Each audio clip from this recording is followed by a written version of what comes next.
Hello and good evening, everyone. Welcome to the new episode of Primetime Gaming with Mr. Boomstick and Friends. And of course, I'm your host, Mr.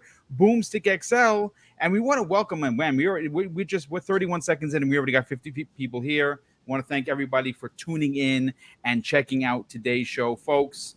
Let me just bring middle-aged gamer guy back into the panel. Want to just say a big thank you to everyone that is here on the panel. We do have two missing panel members that are obviously tied up with with work and obviously real life, folks. Real life happens. Of course, I'm talking about Tempest Sun and Cybernox. They will not be here this evening. Cybernox will come back in a couple of weeks, and just to keep everybody in the loop, Tempest Sun is going to kind of be taking a step back. He's not leaving the panel, but he obviously is his own business owner, and he's got to make the money for the family, so he's going to join us when he can. But tonight I'm very proud and extremely excited to say that we are working with someone that basically is almost a panel member at this point. OBM, what's up, brother? I am good, man. Thanks for having me back on, Boom. Looking forward to diving into tonight's topics. But as always, it's always great to talk to you guys. I was just on with Mr. Everborn and Kay Asante in the weekends, and it's been on here a couple of times, and always enjoy the conversations with you guys. A great group of guys here. Well, first of all, I got introduced to you through one of my favorite places to get news, and that is the Xbox era. Obviously, what John and Nick and you guys do over there, especially, is fantastic. Oh, real big, quick, before even, let me just stop right there.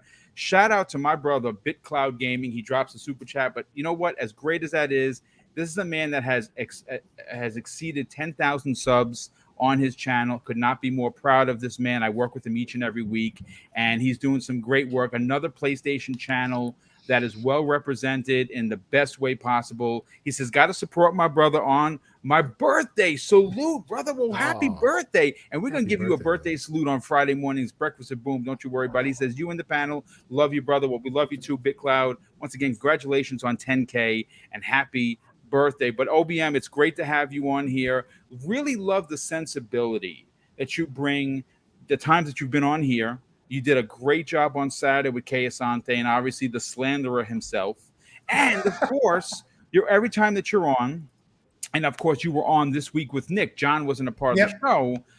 You bring sensibility to the conversation. It's something to be very excited about, and we're happy to have you here, folks. If you're wondering, this is, of course, Psychonauts 2. The game is, my God. I mean, I'm a platformer dude. You know what I'm saying? And I could not be more proud and more happier of Tim Schafer and that team at Double Fine, because this, folks, this is a legit Game of the Year contender. And like I said, you can try and turn gears all you want and say, well, it's not a real Xbox exclusive. And if you want to roll in that swamp, you go ahead and you hang out over there. I'm just happy that a platformer from a Microsoft first party is getting the kind of talk and buzz. Everyone that is anyone that actually plays games is enjoying this, and it's a marvel to see.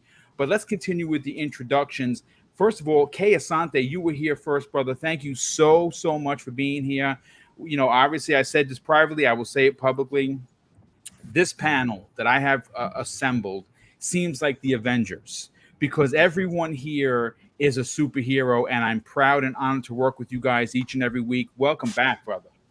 Thank you so much. Excuse me. Oh, that was good. Thank you so much for coming. The panel, the chat, it's already lively in there. And OBM, another day, another podcast. It's good to see you, good sir. It's going to be fun. And the topics just seem to get worse and worse as the days progress. This should be an interesting one. So yes, and Mag is here. I'm looking forward to your opinions, and of course, Dutch. I as I said off camera, I really appreciated your reviews this week. If y'all haven't seen the reviews from both Boom and the Wandering Dutch, do yourself a favor and go check those out. Really cool reviews of the Song of Iron. So yes, this should be really interesting. Let's get started. Yes, well, thank you so much for being here, and of course, Wandering Dutch. Your review today of course, Song of Iron from Joe Winter, who formerly of 343, and he actually worked on Halo Infinite, folks. If you didn't know, Joe Winter left And like I said, check out my video, check out Dutch's video, check out Archimedes' video, and the brother who continues to represent the indie community in the best possible way, the indie gamer. Please support my fellow comrades and definitely check out their videos. We all gave it glowing remarks and reviews. It is a game you should not miss, and it launches tomorrow. And on that, and I'm going to mention, once we get some more people in here, tomorrow at 12 p.m. Eastern Standard Time, we are going to be having, the regular standard Xbox Factor podcast, but we're going to be celebrating that with Joe Winter. And how are we going to do that? Well, I've already announced this. I'm going to give it some more reaffirmation. Mrs. BoomStick and I, in order to support Joe in his dream, purchased 10 copies of Song of Iron. They're not given by him. We're giving everyone that wins a $25 gift card. The money's spent, $250. And that's how it is. I'm saying these are why the super chats are super important. Channel memberships, super important, because we get a chance to give back. We're giving away tomorrow 10 $25 gift cards, so you can go and buy Song of Iron. And again, you can buy whatever you want, but it's to celebrate the release of the game. I think everyone is going to dig it. If you like Limbo, if you like Inside, you're going to love this game. It is going to be one of the games at the end of this year that people within the industry and in this community have in their top 10, maybe even potentially their top 5. But let's, Wonder and Dutch, thank you so much for being here, brother. Killed it on the review. Welcome. Yeah, thank you. I've actually really enjoyed listening to other people's reviews as well, because behind the scenes we've been talking about kind of basic thoughts and things on it. But we couldn't see anything. We couldn't even really give each other like too much leeway as to what we were going to talk about, just to make sure our reviews were kind of on point. But no, absolutely awesome game. Looking forward to other people trying to play it and see what they think of it as well. Been speaking to Joe afterwards as well, and he's slightly relieved but still very nervous for tomorrow. But I think he's got nothing to be nervous about. I think the game will do really well, and it's a nice change of pace. Very much harkens to the Inside feel, as I think a lot of people have kind of attributed it to as well. But yeah, that was absolutely awesome, and to see my name in the credits as well was an even bigger surprise. That was dope. Yeah, that was pretty cool. I saw that. Yeah, that was awesome. That was nice. That was nice. But yeah, so I'm having a really good time. I've got a packed week this week. Speaking of indies, I've got Joe on as well on Wednesday, much like yourself. And much like yourself, we've purchased 4 copies of Song of Iron to give to the community. Of course, not out of Joe's pocket, out of ours, to help support him. So again, on our podcast, Joe will be there to help give out those 4 copies. So Joe is doing the rounds this week. After that, we've got Kelechi Apakama for a game called Stormright. We've got a double podcast this week. So we've got another one on Thursday. And that will be Ideal Xbox game Stormright, which is due out next year. So that'll be absolutely awesome. So yes, great week, and I can't wait to start with the topics tonight. It's going to be entertaining, to say the least. Well, yeah, I again, like most nights that I have talked about it publicly, I'm pulling an audible. We had something come up within the socials, if you will, that is making the rounds once again, and it's a bit frustrating. So we're going to get into it.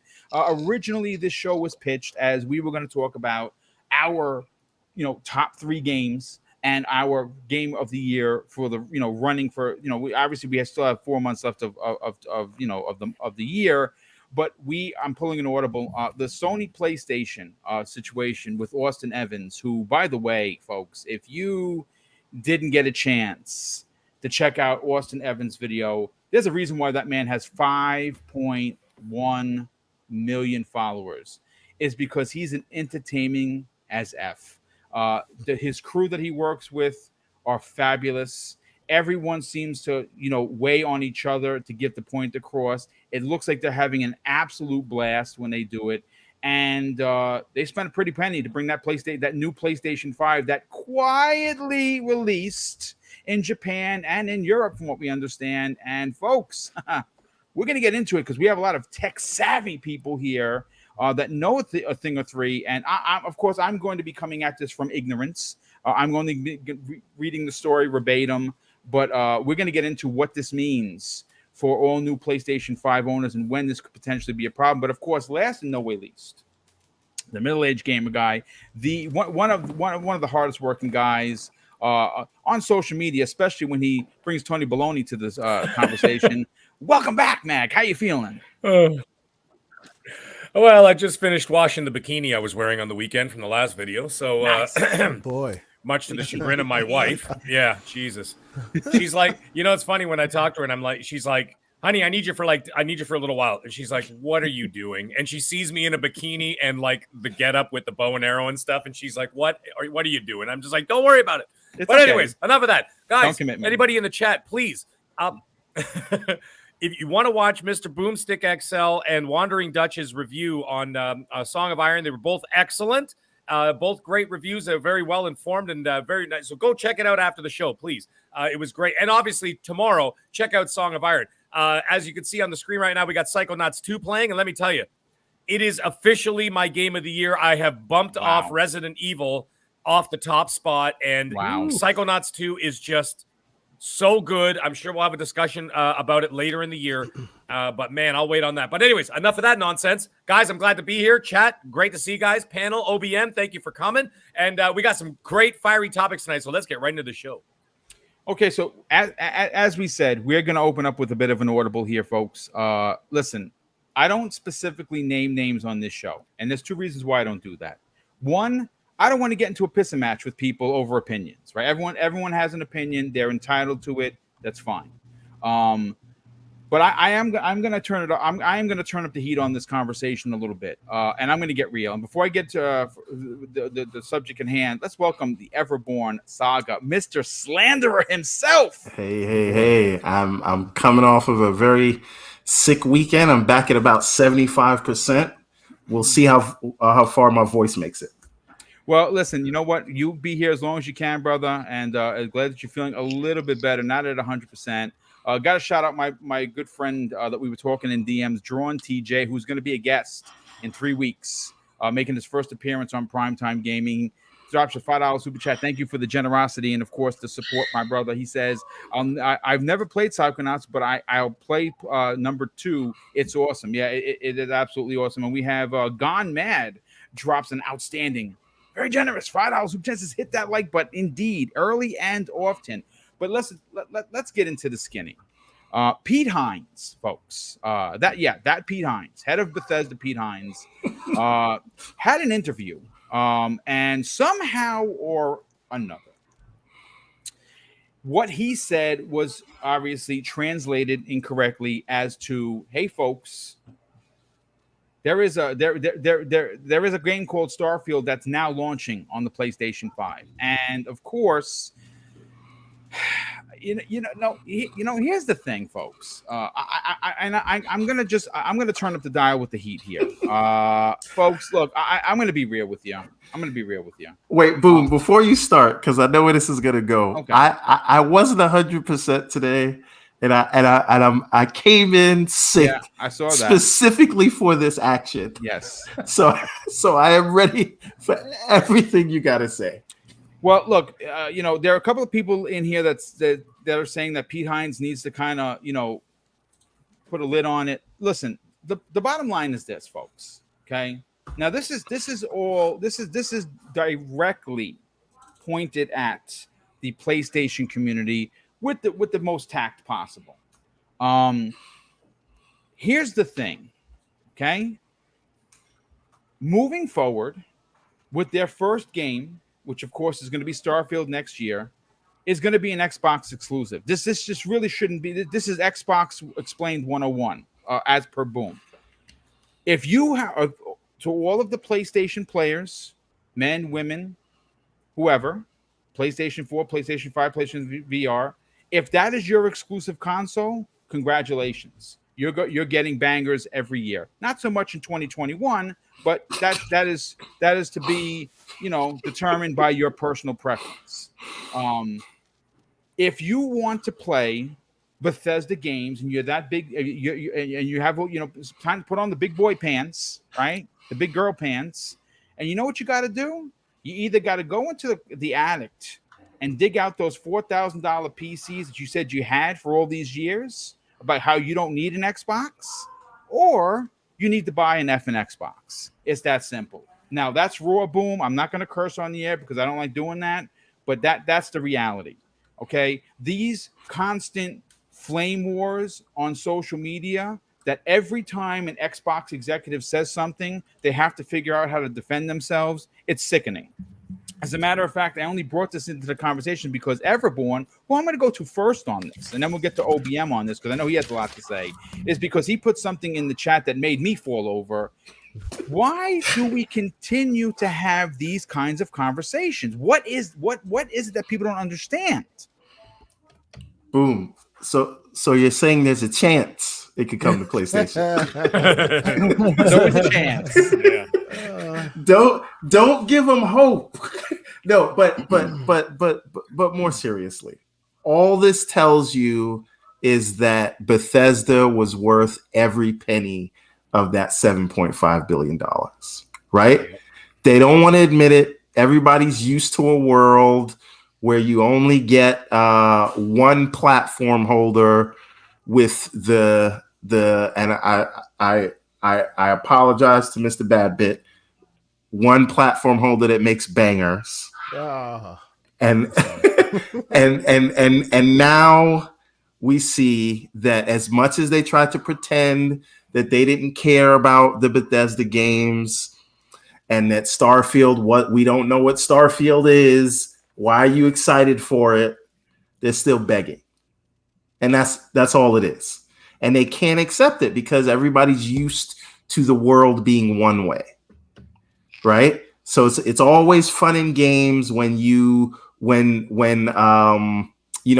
makes very smart business moves like locking down Final Fantasy, right? That was great. That was smart business, right? When they locked the Spider-Man character down because of the deal they have with the movies and Disney. Also great. We got great games for it, right? But this is the world that they made, right? You know, and they say you make your bed, now you have to lie in it, right? So we're in this place because Xbox and Microsoft got locked out of a lot of content, right? Let's just call it what it is, right? Everybody played that game of where's your AAA bangers? You have no games, right? And the answer to you have no games is $7.5 billion and Bethesda, and now you don't get Starfield. But everybody said Xbox was the most optional console, right? You don't have to buy it. I'll just play on PC. And to that, Microsoft says, yes, sir. Please do. As a matter of fact, play it in the browser. But guess what? You're going to cut that check for $15 a month. Yeah. Right? Correct. And then you could play it. So this is nothing to feel bad for anybody about. And I really can't do anything but laugh about it because at the end of the day, right? I may spend most of my time on Xbox, but guess what? I'm a gamer. So what do? I still buy a PlayStation and I play those games, right? It's not that hard, right? You're just not going to get Starfield. You're not going to get Elder Scrolls 6 or whatever else Bethesda does. And you're lucky you're getting Deathloop. Because if you didn't get that, maybe you wouldn't have anything to play this holiday. So what you should say is thank you. And no, you may not have another. So, so at the end of the day, just get an Xbox. They made it very easy for you, right?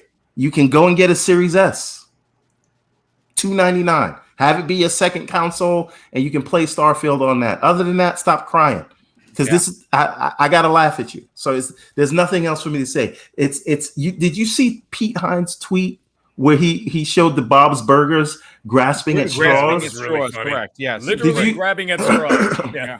Did you see Aaron Greenberg had to come and back it up again? Yes. And then he had to put out a disclaimer, standalone tweet. Like, I don't know how many times I have to tell you fools this nonsense. Yeah. You're not getting it. Let's you know what? With that said, let's bring in two friends of this particular channel who are constantly having to, I don't know, Xbox defend, if you will. Jeff Grubb, who has been a guest on this show, good friend of the community. Jeff Grubb says no. And also, Elder Scrolls 6 Hell is no. planned. No, I'm sorry. What's that? He said no and also hell no. Well, yeah, that's great. He actually, you know what? Let's speak for Jess. I don't have the hair, so I might have to speak in the Jeff voice without the hair. He says no and hell no. And also, Elder Scrolls 6 is planned as an Xbox exclusive as well. And he was replying to a specific person, which I will rename nameless on this channel.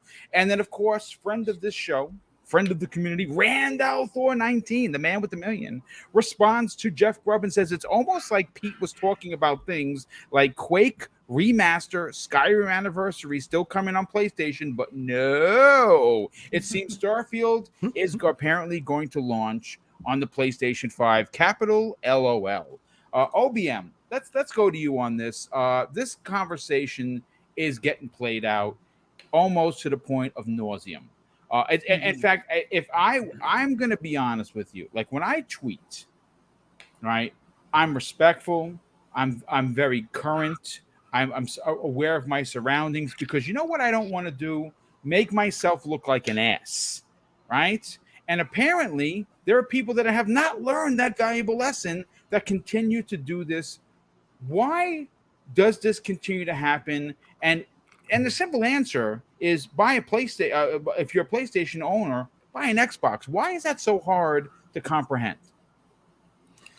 Yeah, so I think there's a couple good points, but before I get going, do I sound okay, or am I? You sound great. Yeah, you sound good. Okay, good. Hey, OBM, I want to add one more question to Boom's excellent questions. Also, can Microsoft afford to keep Starfield exclusive? Yes, they can. That's actually a good subject to talk about. So there's two different topics going on with this, and one of them is probably completely separate from gaming. It's really social media. It's unfortunately the reason why we got so many conspiracy theories and fake news and actual fake news out there, is because that's what really gets that's really what draws the attention, and attention is all you need. It doesn't matter if it's negative or positive in social media. It's just getting that attention is what eventually brings in the bucks. If you're going to go do something on YouTube or somewhere else where you can kind of monetize it. And so that's really unfortunate. I don't know the exact answer to that. I am glad that the executives actually did address this, because a lot of times they kind of sit back and let this fester on for weeks, because we've seen the same thing. Phil Spencer will do an interview, somebody will take a clipping out of it in another website, and they'll spin it for clickbait purposes, and it really ends up sending it's taking somebody completely out of context, and it's like, in a way, and you know what you're doing at that point. It is similar to lying to me, because you are attempting to misrepresent. So that's a separate topic. I feel like this isn't the only instance. I feel like it's almost a weekly thing these days, if not a daily thing. So it's really unfortunate. And I do think it is something that really all the communities, and not just gaming communities. I wish really everybody would. It would be something that was maybe shamed a little bit more if you are intentionally trying to spin something, or intentionally trying to just create clickbait without any substance to it.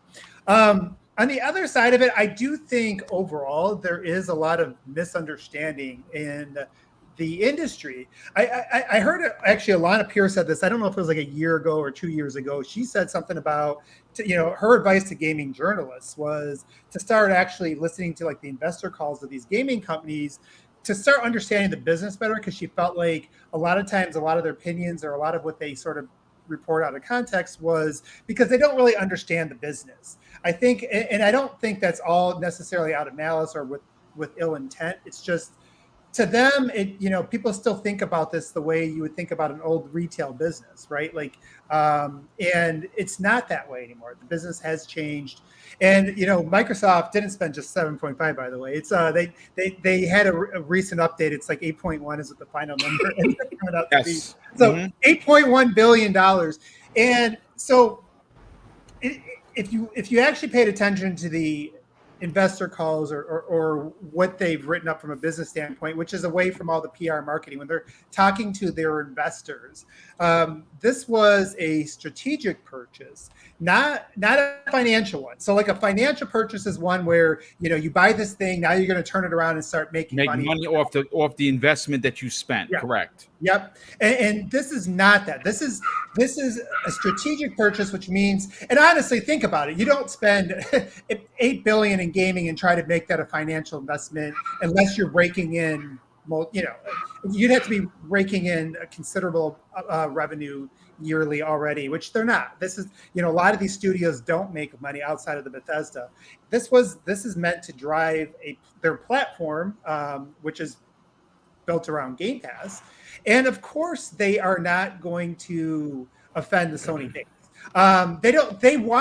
So this is going to continue to happen because they're going to continue to try to appeal to that base, not just to buy Xboxes, but it's because they know over the next few years, or by the time the next Elder Scrolls releases, the internet infrastructure is going to be a lot better. Game streaming is going to be a lot more accessible, and it's probably going to be good enough for the majority of people. So why would they sit out here and basically trash talk to 100 million plus gamers when they know that over the next few years there's going to be so many ways into their ecosystem? And yeah, today probably one of the best, if you're not going to have a high-end PC, is the Xbox. I don't think streaming is it's not viable for a lot of people. It's probably going to be a few years still.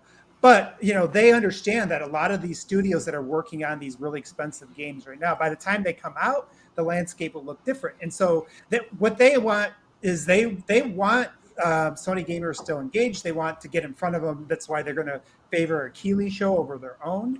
That's why they're going to continue to maybe reveal things at the Game Awards. They're going to continue to try to get in front of that base because at some point that base is going to say, well, my PlayStation, my DualSense controller will work on the TV, and it will work with Game Pass. It's literally $1 to go try Starfield and Elder Scrolls and whatever else, and Halo and whatever else is on there. So of course they are not, they're not going to tell you you're never going to get this if you don't buy this box.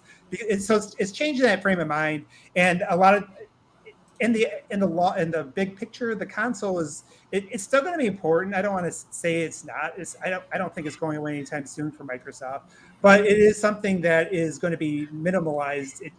It's just giving people another avenue, like another road into their ecosystem, and that's all they want to just keep putting that ecosystem out there and saying, hey, yeah, we're for everybody. We want all of you guys. You guys are $1 away. Grab your PlayStation controller, go over to your PC, stream us. Go over your TV, stream us. And if you're not going to buy that box or do the all access, that is going to be an option. So that's the two different things. I don't think the media totally understands that yet either, though, which kind of, because they don't, and because they kind of they've sort of left that possibility out there so you're saying there's a chance out there to, because of that, I think it makes a lot of this misinformation easier, but hopefully they get more educated, and hopefully we can shame people to stop doing this stuff. So that's my you know what it comes down to. I mean, listen, I run a small site, and I say small, I'm not even at 10,000 subs, so hopefully at some point, just pure mathematics, we'll get there, right? It makes sense. I understand that from a business practicality, there are a lot of these sites that are being they're not as big. And when I say a lot of these sites, I'm talking about a lot of the conglomerate ones, like the IGNs, the GameSpots, the Kotakus. What they have seen in recent years is a significant step down in audience for a multitude of reasons. Sometimes it could be because of what their writers are writing, or some things that they say, or the content isn't as plausible as it once was. Take your pick, right?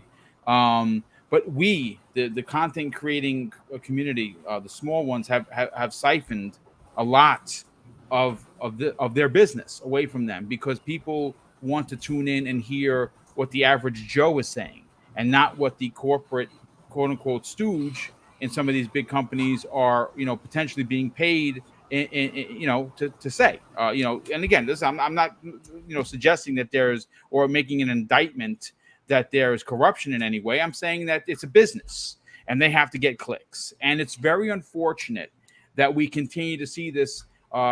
Listen, the community is always going to be the community, right? There's going to be a subset of people, and Xbox gamers aren't, covered or shielded by this. There are knucklehead Xbox gamers all over the place that talk out their rear, and they quite frankly are embarrassing to the community. It's not just one subset community that's evil, like the evil empire. Oh look, there's Darth PlayStation. Got to stay away from him and the Emperor. No, it's on all sides. But it's pretty embarrassing when you see some people in this community who have significant followings, and they are of significant size within the community, almost hang it out and wait for it to get chopped off with stupidity, because I don't even know what else to say. Wandering Dutch, I want to go to you. What seems to be the miscommunication or misunderstanding on how Xbox went out, and now thanks to OBM, we find out $8.1 billion. First of all, 8.2. 8.2. Well, there you go. $8.2 billion. Let's make sure we get that correct. It's 100 million. Yeah, that is true. That's 100 million. I wish I could make that mistake and find that in my bank account tomorrow morning. Don't we all? But here's the thing, Dutch. This is a conversation that should have won away after E3 2021. It was said multiple times live on stage. Phil has said it. Pete Nines has said it. Sarah Bond has said it. Aaron Greenberg has said it. I don't know what else needs to be said.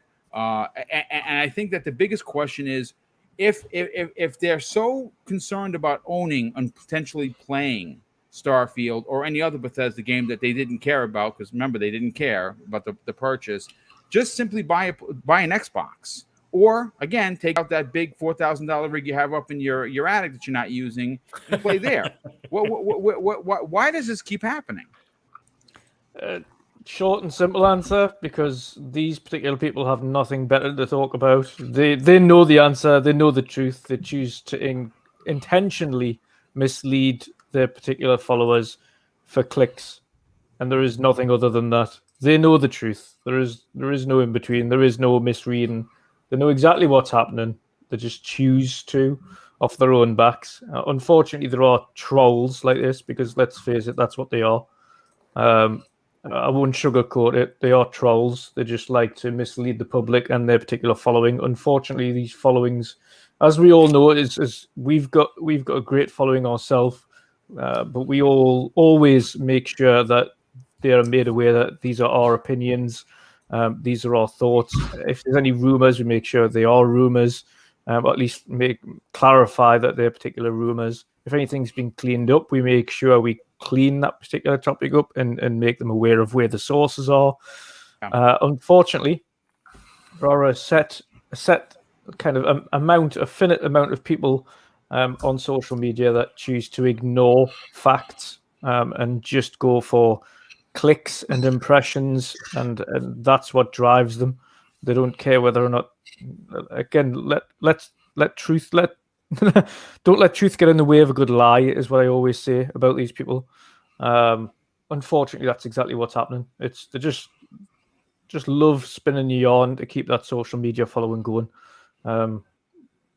Unfortunately, the only way to weed it out is to not kind of share these people's thoughts, to not give them attention, to block them. The sooner they're out of it, and the least attention that they get, then these particular topics just stop. Simple as that. Yeah, it's hard though. That's like I make it a rule. I try to make it a rule. Don't take the bait, don't feed the troll, but sometimes it's so stupid, right? And they don't just ignore facts, they ignore the English language. Oh yeah, completely. So sometimes, man, I'm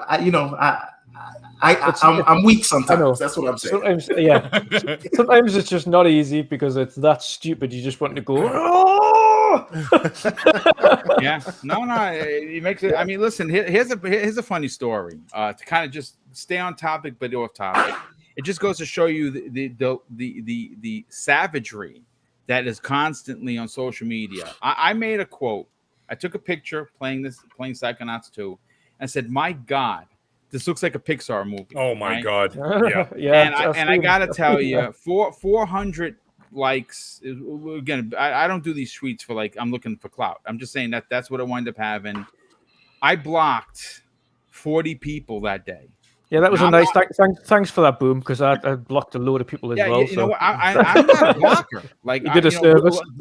yeah, I'm not. I'm actually not. I don't like doing that because someone may have a bad day, and I may want to hear from them. Whatever. I talk to everybody, and I went to blocking 40 people.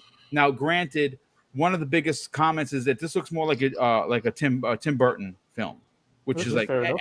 and that's a fair point. But It's also a good compliment as well, to be fair, because it's Tim Burton it's a some great weird compliment. and wonderful words. But here's the thing. I took a picture of Raz, and it kind of reminded me of a Pixar film, right? So that was just my opinion. And when I tell you the sharks were circling for the drop of blood in the water, it was ridiculous. Let's get to Kayasante, and then we'll bring Mag back into this. Just one thing, Boom. Like I'm looking at the scene that's playing right now, and at this part in the game, you've kind of messed up the teacher's mind, where now she has a gambling addiction. Mm-hmm. Yeah, you can see in her eyes that she's really like an addict for gambling, and that is some of the thing that you're talking about there, that level of emotion where you can really, I don't know if you've ever been around someone with a gambling addiction or any addiction, like you can actually see that through this cartoon character's facial expressions and emotions. And that is not an easy thing to do. No. But anyway. No, that's a fantastic point. But again, it's one of those things. And of course I had a rebuttal, and I said, I don't understand why an Xbox gamer comes out and is excited. I'm not sure whose dog that is barking, but we can certainly hear that. So if anyone, I'm gonna go on mute. Okay, thanks, brother. Thank you. 3 puppies. Okay, bigger. Yeah. Okay, yeah. I'm saying because I've been hearing it, and people in the chat like, "Hey, dogs are barking." It's, but yeah, we'll come back to Everborn. Kay Asante, let's get your opinion on this. And again, it's funny because when you see this kind of shenanigans going on, it's. I mean, I laugh it off. I know Everborn finds it funny. I mean, he did a hilarious post in the DM. But why does this continue to why? Can I say what that was? Can I say what the post was? I said that Pete Nines killed him, that Aaron Greenberg committed suicide so he could kill him again. Yep. And that's basically what happened. But anyway. Honestly, why I think this is happening, I think, and the individual we're talking about, who shall not be named, he was successful here because that was his mission. This he got us to get back to it again, to the point where, I had to win a fan fest to get my questions answered from Pete and Aaron Greenberg. This dude came out, blew some smoke, and they're ready to answer his questions. You see, it blew up everywhere. Now the question's back up again, and it's still going on. It has nothing to do with reality. It's about, as OBM was saying, it's about, followers, stirring up trouble, attention, whether it's good attention or bad attention. And to that end, he seemed to be successful here, right? He got the big dogs to come out of their yard and speak to him. Of course, they did that and they dashed his dreams as quickly as possible, and then made a visual mockery of him on all of social media. So maybe it backfired a bit there, but that seems to be right now the folks who. Nobody who is serious is actually having still a question about this stuff. No one who cares about gaming generally doing research and going, hey, is this thing coming, is really still asking that question, because it has been answered many ways, right? It's been answered many ways, many times. We have podcasters that use the answer as a meme board now, right? Shout out to Fonz. He can say it for you anytime you need it. He presses it and boom, there it is. I've heard it a million times at this point. So if you really care, you've already heard the answer. This is just, stir up the pot, get people talking, mission accomplished. That's what this is. But I will say, as I think I said to you guys, I got to speak with those, with their marketing folks, Pete and Aaron Greenberg. they are like that way all the time. Like they are there with the jokes. They'll cut you. They are savage. Oh boy, even on the call, they are some savage mofos, both of them. So, you know, I think what you see here is very calculated, because when they're on just a chat with you, just them back and forth, we were making fun that they should start a road show. They was like, oh yeah, we got to start a road show where we just go around and just dashing everybody's dreams. You know, that's what we do best. They were talking about that sorry not sorry thing that happened a couple months back. You know, same thing. You know, it's like they can't help but speak because you have to do that. You know, it's a business. It's what they do, and when they do, it opens them up to this kind of stuff. But we all know nobody's seriously still having these debates. This is just trolls trying to get some fodder, and it was successful. You know, that's all this is, I think. Yeah, I mean, again, we're not going to spend 3 hours on that. We're going to break it down, and we're going to get that fat here because we got to talk about what's going on with the PlayStation 5. That is more of a serious conversation where a lot of our tech friends here are going to come at it from a very, very logistic point of view. Again, we're not troll hunting here. Simply, again, I'll give you my spiel once we get to it. But Mag, let's get your. You know, you like poking the bear, right? But you have fun when you do these videos, and they're clearly meant to be joshing, right? To be having fun. That's not what happened today. What happened today, and like I said, I'll say this: I'm actually embarrassed for said person or persons that are continuing this nonsense, because really, like, wow, okay, you know, I guess, you know, potentially buying an Xbox. I think the affordability aspect of it comes when you're talking about Xbox. Gets completely removed from the situation, because Xbox is one of the few brands that give you an ability to basically play on a budget anywhere you can. And that's something that PlayStation does not offer, and that's something Nintendo doesn't offer. And again, when you saw it in the DM, what were your first instincts? Well, you know what? I'm going to say one thing. You know, everybody in the panel has already said this. This is not a console war thing. This is an attention war thing, right? Yeah. So what they're just trying to do, you know, whatever his name is, Pete's Dragon Quest, Scalebound, whatever the F his name is, How to Train Your Dragon, whatever. Anyways, whatever his name is, we know what he's up to, and he succeeded. Just like Asante just said, he succeeded. And what ended up happening is these guys do it for attention, and there's about 5 of them in specifically on the PlayStation side of things, who are specifically drum up this kind of thing in order to, you know, shake the bee's nest. You know what I mean? Like, just get it going and like get everybody out, and then, you know what I mean? And everybody's like, what the hell's going on? Who's shaking the nest? And then you see it's this guy, and these inflammatory titles on their YouTube videos, whatever, on and on and on. Just so you're well aware, and I will not say their names, there are 5 of these clowns that I actually have. I follow them on the PlayStation and the Xbox quietly, and I watch their engagement. And I could tell you that as an hour before the show, when you sent that, when you said I'm calling an audible on the show about an hour before, I went onto my Xbox app and I looked, and one of these clowns who literally just put up a video on YouTube at around 4 p.m. Eastern today, talking specifically about this, or I think it was 5 p.m., whatever it was, specifically about this, and then talking about how all the stuff that they're talking about, the new PS5 and everything else that we're going to be talking about later, was a lie and all that other stuff. Well, wouldn't you know it? He was there on Xbox playing Curse of the Dead Gods on Game Pass. Wow. So what I'm getting at by saying these kind of things is that in the end, who's truly the fool? Right? When Eminem came out, when NWA came out, when Twisted Sister, I'm talking about the music scene, okay? 80s and 90s and whatever else. Everybody, all these people were up in arms. Don't listen to those idiots. They're idiots. Don't listen to them.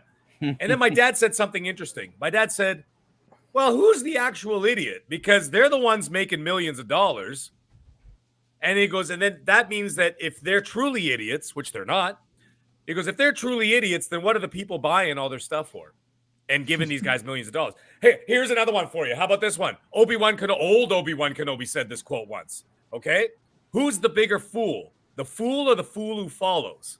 Yeah. So this is not really about the YouTubers and the whatever else's and the social media guys and whatever these guys. Okay? It's actually not them. They're doing this stuff on purpose in order to drum up more clicks, more monetization, more views on their video, more people talking. They got the Xbox brass responding to them. They're sitting at home going like this.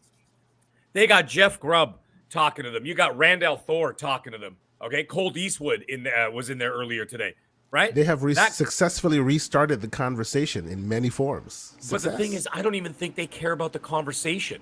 No. They're just sitting at it's home just the going, attention. oh, man, I just got VentureBeat, the executives at Xbox. I got all these people. The stuff is spreading. It's on podcasts as we speak, because that's what we're talking about right now. This guy's sitting at home rubbing his hands going, fantastic. And like I said, he's one of 5. Okay, and they all do the same thing. Well, guess what? All 5 of those guys, I brought you one example of today, okay, of one person playing Curse of the Dead Gods, literally an hour after posting an anti-Xbox video, and there he was on Xbox playing it. Those other 4 guys, they're on Xbox almost daily. So you know that they really don't believe this stuff. I think OBM said that. They didn't really believe this. Actually, it was Wandering Dutch too. Okay, they don't believe this stuff. They don't really, there's no conviction behind it. They're just doing it to appease a certain group of people that they already have in their camp. And then on top of that, they're trying to drum up more controversy to get more people to either talk about it or get some more recognition for what they're doing. Okay, and then get more people to their site. I, on the other hand, I don't engage with these people at all. I just watch them from a distance just to make sure that they're frauds.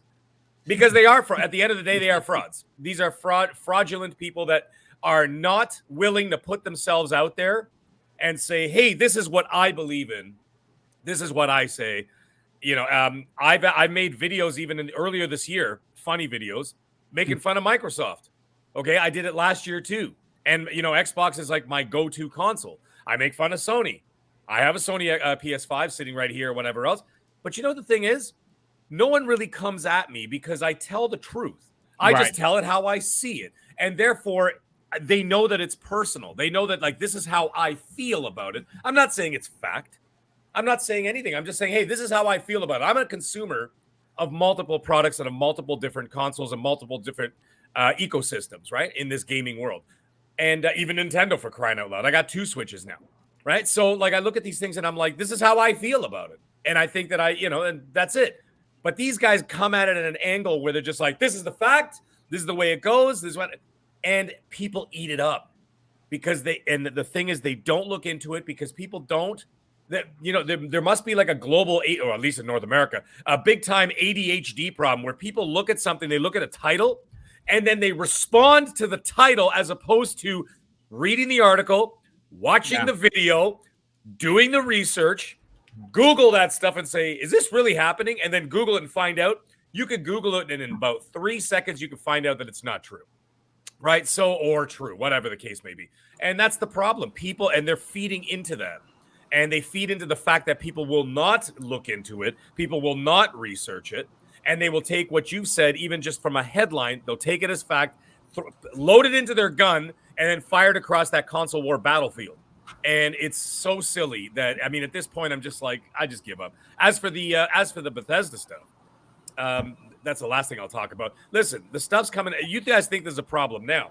When Starfield comes out and hopefully starts getting rave reviews, look at the reviews that Microsoft's been getting the last couple of months. It's making a lot of people very, very, for whatever effing reason, making people very uncomfortable. And I don't know why. Why don't you want them to succeed? Well, that's because, Mag, people have literally built their empires or their small channels or big channels from being a hate mongerer. Right. And once that is completely removed from the conversation, and I've heard people say this, like we're talking about it like I think a bunch of grown men who are on the podcast and having a very good and I think reasonable conversation, whereas some of these PlayStation shows, instead of talking about what they're excited about on their platform, they're talking about hate for Xbox, which You're talking about Xbox for 2 hours. Ridiculous. Yeah. Yeah, this is the thing about it, right? Like everybody here, we may play the multiplats on Xbox, right? And we play because that's as far as my fandom goes. I'll buy multiplats on Xbox and I'll play everything else where I get it, right? Wherever the exclusives are. Right. Why is it so hard to say, okay, I game on PlayStation, but there's some good things on Xbox, so I'm going to play there too. Do you ever hear any of us saying, well, oh my God, Horizon is trash, right? No. Like God of War is terrible. Like think about the last month and a half that we just got, right? Like Death's Door, Flight Sim, 12 minutes, The Ascent, now Psychonauts. And then, of course, tomorrow, the other exclusive, Song of Iron getting ready to drop. All of these things, these are great. You would think that as a community, we could appreciate these things. But Mag, I think you hit on some amazing points because I'm not even mad like at the people who do this, right? Like, because at the end of the day, my thing is I don't even care about trolling if it's funny. The problem is a lot of these people aren't funny. No, so right? That's the thing. Like, and Boom said it a little earlier. Like I do fun trolling. Like I'll do a video just making poking fun at this, poking fun at that. You know, I'll dress up like Aloy crawling through the fields with people walking their dogs going, what the hell is this guy doing? And I'm just being a buffoon, right? But at the end of the day, guess what? When Horizon Zero Dawn or Horizon Forbidden West comes out, I'm playing it. Yeah. I'm not hating on it because it happens to be on another system, which I own. But you know what I'm saying? Like, I'm going to play it. But I can make fun of it in a fun way that doesn't get people riled up. I have PlayStation guys hitting me up going, damn, that video was funny. And I'm like, okay, thank you. Because I didn't say, you know what I'm saying? Like, and you're right. You're right, Everborn. They're not funny because they're coming across in a very aggressive, angry way that is not conducive for positive conversation. Well, you know what I mean? the thing is, they know this is going to be perceived as misinformation, and that's how it's going to get attention. And that to me is like the biggest thing. It's not, I don't think anybody in the community needs to be worried about having to get Microsoft's back. They're a $2 trillion company. They're going to buy more things. There's going to be whatever this anxiety is on the other, for some of the people that do live and die. Based on the mind share of their brand, I think it's going to get worse in that case. But I do think that, in other words, more tears. Yeah, it's good. There's going to be more things. Like nobody who's gaming on Xbox needs to worry about, taking up for their messaging because I don't think that's going to be any sort of problem for this $2 trillion company that's now elevated gaming to be one of their tentpoles. But I do think that we need to be consistent, making sure I do agree right now. I do see I've said this to other people. I do think sometimes we only see what our social media feeds are feeding us. And so I'm not necessarily aware of what the balance of that is. I think it's just fair to say that wherever you see it, it should be called out because really this is something that a lot of people, gaming is something a lot of millions of billions of people turn to get away from reality, to get away from what's going on outside there with the pandemics and exactly. all this stuff. And so trying to plant things that create anxiety, confusion, like that is doing the opposite of what we turn to gaming for. Oh, yeah, that's a great point. Great point. And that's why it needs to be called out. And like I said, that's why it's important to be consistent with it. But this is something that we want to be mindful of that aspect of it, right? Because I think long term short term you can draw more clicks, but you are going to limit your credibility. I think long term, if you want to really give yourself no limits in terms of building your brand in the gaming industry, it's probably going to be people are turned to this hobby for escape, for fun. Escapism is definitely one of the reasons why most people turn to gaming. It's like when people go to a club on a Friday. Yeah. You work your ass off all week and they go to a club to fight. What are you doing? Aren't you going out to go have a good time, relax, unwind, have a good drink, dance with a couple of girls, guys, whatever you're into? No, there's guys who show up angry and start punching people and end up outside shooting, stabbing, this and that, fighting bouncers. And I'm like, I look at these clowns and I'm like, what is wrong with you?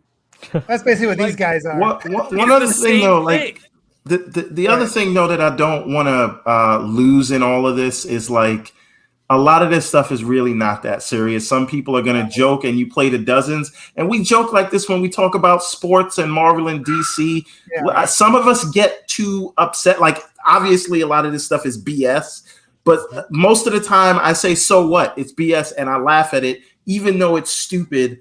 It doesn't bother me. The only thing that bothers me in the community is when people get personal and they start saying, you know, and obviously this, I'm not even coming to the, like, you know, the really bad, like, you know, racist, whatever stuff. I'm just saying, like, when we get personal and we start, you know, making jokes about people's personal lives and things like that, that's where I draw the line. But other than that, to me, I don't even block anybody for this stuff, because at the end of the day, like, most of the times it's jokes or bad jokes or whatever. And like you said, OBM, Microsoft doesn't need me to defend their honor, and Sony will be fine if I make a joke about them. So I'm not gonna, like, actually get mad at anybody unless they are actually insulting people. And there are people in the community that do that, and that's the thing that I don't like. You know what I mean? Other than saying stuff about, it makes no difference to me. And I don't want us to lose that, because this is all about fun. And sometimes I think even us, like, you know, even the guys that have the integrity and try to say what's what and correct ourselves when we're wrong, or we find out we're wrong about something, like, we could stand to take a joke too, right? So I just want to, like, separate that part of it from all this. But that's it, if that makes any sense. Everyone has made fantastic points, folks. We are almost an hour into the show. We're going to back end this second half of the show with, of course, the Austin Evans video that has run rampant. And I'm going to bring in Kay Asante first on this, but before I get there, there's 300 people here, and there's two things that I would like to do. First, I want to thank everybody that's here. You know, to come and check out a small program like this each and every week, trust me when I tell you, is more humbling than you could possibly imagine. Obviously, if you're new and you are enjoying the banter, I would love for you to join the channel. You know, not become a member. I mean, you can do that if you want, but simply just hit the subscribe button. And if you're here and enjoying the conversation, hit the like button. Again, YouTube has been down for a lot of smaller content creators. I don't know what it is. I don't know if YouTube is throttling us down, the little guy, and hitting up the big guys, because everyone is struggling. So when I tell you that simply subscribing and hitting the like button goes a country mile, I honestly do mean that. And the second thing I want to remind everybody is tomorrow, August 31st, a good friend of this show, good friend of this community, Joe Winter, is releasing Song of Iron exclusively on Windows PC, Xbox, and Steam. That is Song of Iron will be released officially. He is going to be popping on tomorrow's episode for about 15 minutes. We're going to shake the butterflies out of his belly, because obviously this is a big deal. He's launching a game. He's a one-man team that made this game. But I want to remind everybody that tomorrow at 12 p.m. Eastern Standard Time, the Xbox Factor podcast will be live. We're going to have Joe on again for 15 minutes or so. But more importantly, Mrs. BoomStick and I have purchased $250 worth of gift cards, 10 of them, 10 $25 gift cards, so you can go out and purchase Song of Iron to support Joe on his and celebrate his game in a big way. And obviously, you don't got to be a channel member. You don't got to leave a super chat. You simply have to be in the chat while the show is live, and we will get everyone that wins a code out to them as soon as the show is done or shortly after that. And you can play a game that I've already played through twice. I will be playing through it another 2 times, because there's a few secrets that you only get after you play it multiple times, and I want to use said secrets. But again, 12 p.m. Eastern Standard Time. Tune in tomorrow to get the skinny on what's going on in the Xbox. We're going to be talking about Scorn. We're going to be talking about why Xbox could potentially win the holiday this year. And we're going to be talking about a few other things, including Song of Iron, more specific in my review. But I do want to immediately, before I do that, I want to thank Gamer by Choice for the outstanding $5 of Jen says, the reason I do not have social media is because everyone has an opinion, but I found I do not want to hear most of them. I mean, that makes sense, brother. Listen, my wife isn't on any kind of social media. Mrs. Boom, behind the scenes. She doesn't do Facebook. She doesn't do Twitter. She barely does YouTube. She helps obviously with the channel, but she's not into the social media thing because people are mean and really shitty at times, and she doesn't want no part of it.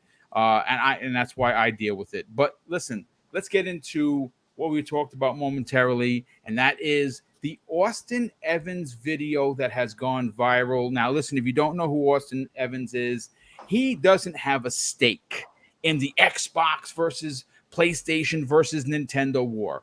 He is a YouTuber, 5.1 million subscribers, unbelievably successful, and for a good reason. If you ever watched any of his stuff, he just seems to be having a load of fun, and everything that he does. It's just him and his team. And I don't know their names. I'm sorry that I don't know their names. They're just a great group of guys that feed off of each other and work really well. And this was another example of that. And obviously, what are we talking about? Well, the PlayStation 5 had a very quiet revision.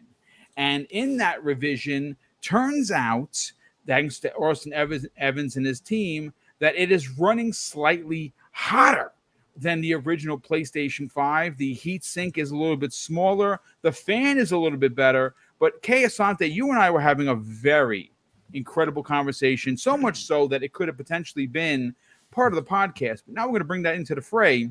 Sure. Okay, so many people in the community, on social media, within the gaming industry, some are on one side of the aisle and saying, well, this is not that big of a deal. It's just a revision. Whereas if you are someone that likes the numbers, and I'm kind of a numbers kind of a guy, it may not be a problem today on August 30th, but it might be a problem 6 weeks, 6 months, or even a year from now. And obviously, we know that Sony did this as a cost-cutting, so they can make money on the PlayStation 5. We do know that all PlayStation 5s, they were losing money. And like any business, they want to try and make that back. But I don't know if this was the right reason. Please explain to the folks like myself who may not be as technically savvy as you why this might be a problem. Well, okay, so is it a problem? I will first and foremost say yes. In my opinion, it's a problem. Is it the sky is falling? No, the sky is not falling. This is what every company has been doing for a while now, and this is the new company that's joining it. First off, revisions happen all the time, right? We should come out from the front of the conversation saying revisions are nothing new in the gaming industry. I was saying this to you in the green room during the 360 era. My first day one Xbox 360 has the controller that has the two-tone with the dark gray and the light and the white. The first version of that dark gray was almost simulated metal. It was plastic, but they shined it up and made it look all shiny, and it was like really interesting. Every revision since then, the plastic got cheaper and cheaper to the point where it was just matte gray. I can show you a version of the very first version and the very last version, and they both perform the same thing, but you could feel the quality difference. It happens all the time, right? It happens in the hardware too, right? Sometimes it's an official, we made the slimmer version. We made the elite version, Other times it looks exactly the same, but inside of it, certain things get changed. So this is not new. But what they did here is a little bit interesting.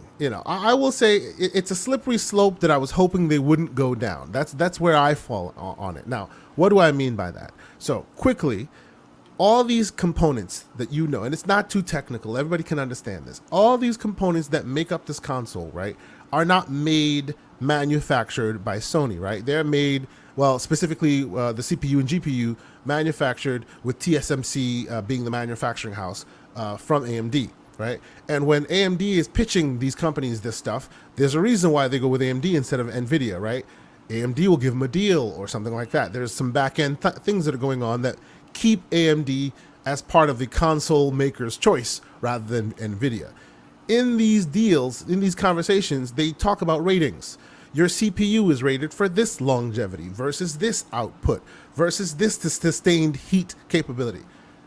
And in many of those cases, you can see them in like graphs where they go from the green to the red, and there's a hue in the middle that goes to yellow. You see it in the weather reports, And these decisions that are being made, here's your cooling capacity. Depending on how good your cooling is, you can hit that dot. Okay, here it is. It's in the green with a little bit of yellow when you tax it, when you're playing God of War or something like that.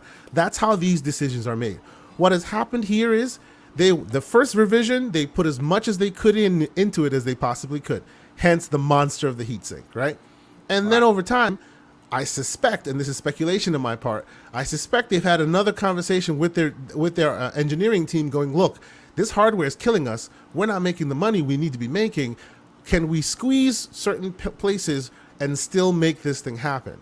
And I'm hoping that under duress, somebody went, come on, man, don't do it. And they didn't listen, because this will eventually, I'm not saying it will lead to red rings of death, because I don't think it will. But if there are potentially bad hardware in the mix, like recently, I think it was Shinobi64, popular Twitter user and a developer, his console bricked and it was very public and everybody saw it.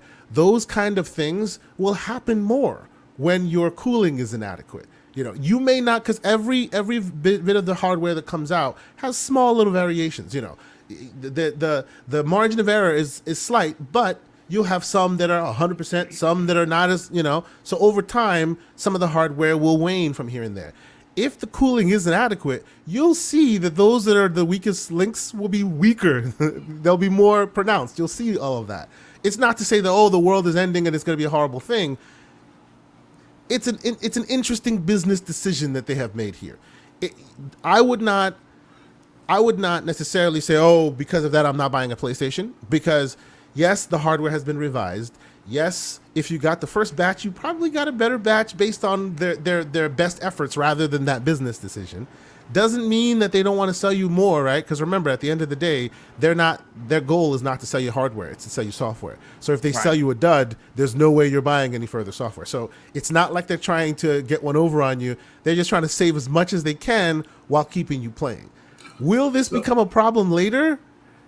Like you said, Boom, I agree with you. We'll see in 6 months, in a year and a half, in 2 years, when all this stuff is in the environment and people are using it.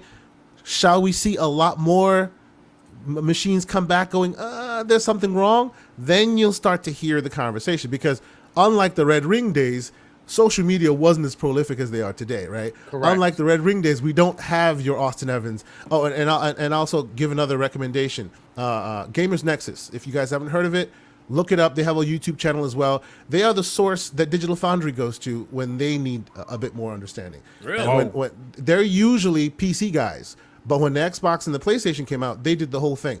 And they went further than Austin Evans. They cracked the thing open, put leads in, plugged it back in, played the most demanding games, and literally read it from the die. Not just from the smoke output, because the output will give you a number, but it's never as accurate as right on the die. And even on the die, there's some variations as well. But Gamers Nexus, great resource. I suspect they will do an update revision to their heat tests and stuff since this has come out, because when the first Xbox came out, the Xbox Series came out, and the PlayStation 5, they did that. And even when they were given the best hardware at that time, with the Sony had given in November, Gamers Nexus had a problem with the output. They had a problem with the way the cooling was being dealt with.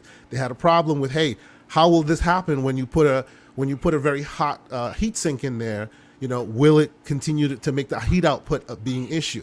And now obviously they've revised it, and they've even given you less of a heat sink.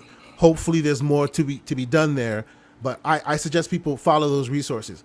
My take on it, will this be the end of it all? Oh my God, no. But it's heading down a slippery slope that I don't like to see. That's my point. Boom, can I cross-examine Kay Asante? Please, yes. By all means, yes. cross-examine him, detective. So a couple of things, and I just want to point this out, because we are not like the frauds that say things like Starfield is not going to be exclusive. So in fairness, people are saying if they've updated the fan so that it can push out more heat, right? Yes, forgive me. You make a very good point. Let me make sure I say that before it's misconstrued here. From the old hardware, it looked like they put more emphasis in the old hardware on the heatsink and a little less priority on the fan. So you could see that the fan had a rotary fan, but it wasn't bladed all the way to the edge, right? In the new hardware, it seems that they've taken a bit of that money out of the heatsink area and actually got a fan that's all the way bladed to the center. That bladed center fan is better, true, on the new than the old, but I don't think it offsets the cost the same. So they still end up saving some money. You lose a bit of that heatsink. Hopefully the fan gets, they're hoping, or I think that's what they're suspecting, that the offset will still be cool. You'll get hotter. It'll be fine. But still, since it's blowing faster now and they have a better fan, it still kind of offsets the issue. So yes, they did add a better fan in there. True. Because I have seen people say that the point is that you want to expel more heat. So do we know if they are expelling more heat or it is generating more heat because the heat sink is smaller, or both? And that is a very good question, and that's why I said we should. I'm hoping on a revision on the Gamers Nexus hardware revision that they did, because they went that in depth. They checked acoustics, they checked how much was being expelled. So I suspect that now there's a revised version and it's becoming a topic of conversation, that there might be another revision where they test that as well. But yes, because the fan is more capable, it is more able to move that heat. But the point you make is clear. What they should have done, if cooling was the priority, was to update that fan but keep the heatsink. Then you have a decent heatsink and you have a better fan to do the job. Instead, they offset it, so it may still kind of end up. We're not sure, But there's definitely cost cutting going on here, and that's the slippery slope that I'm worried about, specifically with cooling. Here's a great question, and I'll continue. And I'll move on to One Bad Mother on this. Here's a great question, and I don't know if One Bad Mother will be able to answer this, but I want to go to Kayasante with this. Now most PlayStation gamers that are not hardcore are not going to update their SSD with what you can turn a couple of screwdrivers for and put it in. I didn't do it because you know what? I don't want my day one getting melted. So I'm gonna hold off until there's a more legitimate way of doing it, that people have tested it before me. I don't want to be a beta tester. I want to be a guinea pig. So I'm gonna chill. Plus, I only play their first party stuff anyway, so it don't matter to me, right? True. Yeah. And right now, like I said, there's just not a lot of play. So yeah, with fine. Me, I'm waiting till my hardware demands it. Until I see my 1 terabyte, 800 and whatever gig gone. Then I'll look into it. I mean, you really only have like 500 and something. Well, you know what I'm saying. But that's not what we came here to discuss. Yes, but continue. I'm sorry. Well, I mean, expect a slanderer to come in, and we definitely appreciate that.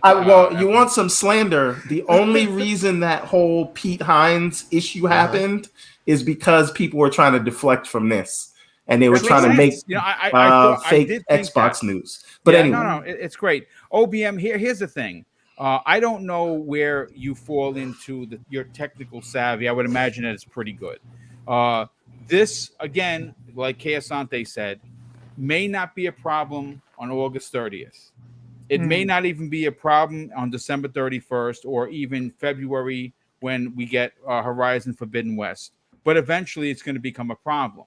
And one of the issues, and I'm not sure if this was, when you think about it, what ruled PlayStation 4 in the last gen was not the hardcore. Folks, we are 15% of the conversation, right? If that. It could be slightly more, it could be slightly less. 13 versus 17 or 19.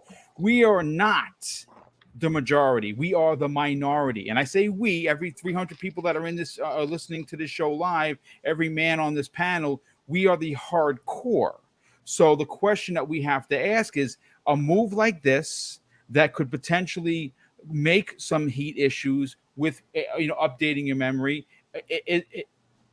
is this Sony's way of thinking that, well, the hardcore already have their consoles, we're looking to make a move like this to cost cut, but we're also figuring that the soft core or the normies or casuals, whatever you want to call them, aren't going to be looking to update their memory. They'll simply plug in a drive and just transfer back and forth. They won't add this additional SSD that could potentially cause overheating problems. Am I suggesting too much? So the way actually, and just to be transparent with you guys, I wouldn't consider myself like a tech expert when it comes to this type of stuff. I have built PCs in the past, but I'm not somebody that's super invested from that standpoint. But the way I do look at it is more from I try to approach it just more from a high level.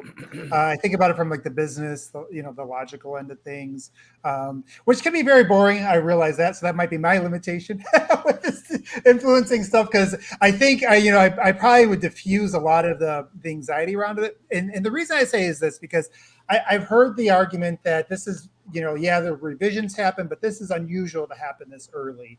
And the one thing I would remind everybody is that this is an unusual time at this point in the generation because of the chip shortages. I think one of the reasons why that I've heard, I think Grubb might have even suggested it, that they're doing this is because it does cut down on some of the, it will allow them, I think, in the big picture, to produce more units. Correct. Yes.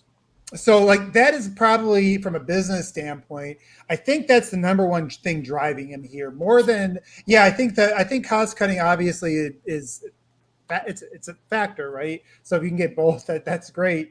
But the number one reason I think they're trying to do it is because, like we heard Jim, or the executives say in the recent past, they're trying to get everybody over as fast as possible. Right now, this shortage is really creating an issue with that. When I look at things historically, because that's the other way I like to view everything, when I think about like a lot of the hardware issues we've had, I'll be specific to gaming because it's the area that I've always been more engaged with.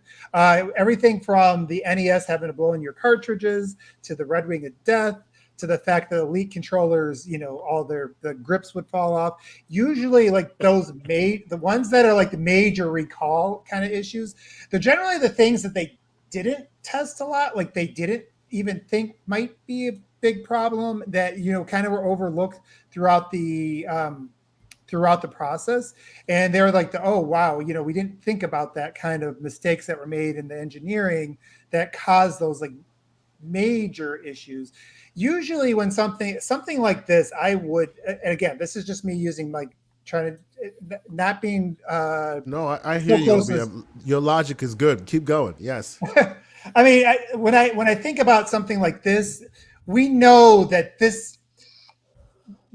damage it can do to a brand to have a Red Wing of Death, right? Mm-hmm. And Sony is very protective of our brand. If nothing else, you can say that they are probably not going to, that risk reward is probably not something they would venture towards if they didn't think they had the overage. So I do hear the tech breakdowns. I think it's logical. And I think that when they say that maybe it's not as good, it seems logical how they get there. But I think you could have two things be right, where maybe it's not as good, but it's still good enough based on. That's exactly where it is. Yes. See, what surprises me is there are places to cut corners, right? Mm-hmm. But this is not that place. This should never be that place. This is a place where you overcompensate. Do you remember the Xbox One VCR? This is where you overcompensate because cooling is it. Yes. Give me a shittier version of the controller. Like dumb it down. I'll give you that. But the cooling, no, I hear you. That's why I'm like slippery slope. Now I agree with you. Like exactly as you said. Will they do this and go, oh yeah, we're risk reward? This is their bread and butter. More than even Microsoft. They need this to be great. So there's no way that they're brilliant engineers, and make no doubt about it, they have brilliant engineers. Sure, there's no way that they did this risk reward and went, we're just gonna deal. I'm sure it'll be fine. We'll push all in. We might get 10% more, but we might. That's right. And by the time it becomes a problem, they'll have so much in their market. At least that's the risk reward. So much available that we can replace a couple of these if they come out with lower yields, or if they end up being a batch that's bad. Still would be good if they kept the cooling though, because that's why I still have the fat. Remember the OG PS3 fat that still can do backward compatibility? I still have that guy because they built them, they built them Ford tough. They won, right? Even though many revisions later, those PS3s don't last. My OG one still lasts. Yeah. What they're doing now almost solidifies that the chances are you won't have them last that long because they're building them with a time rating and they're making it shorter, knowing that it's business. That's my concern. I think everything you said. Yeah, go ahead, everyone. I talked it up.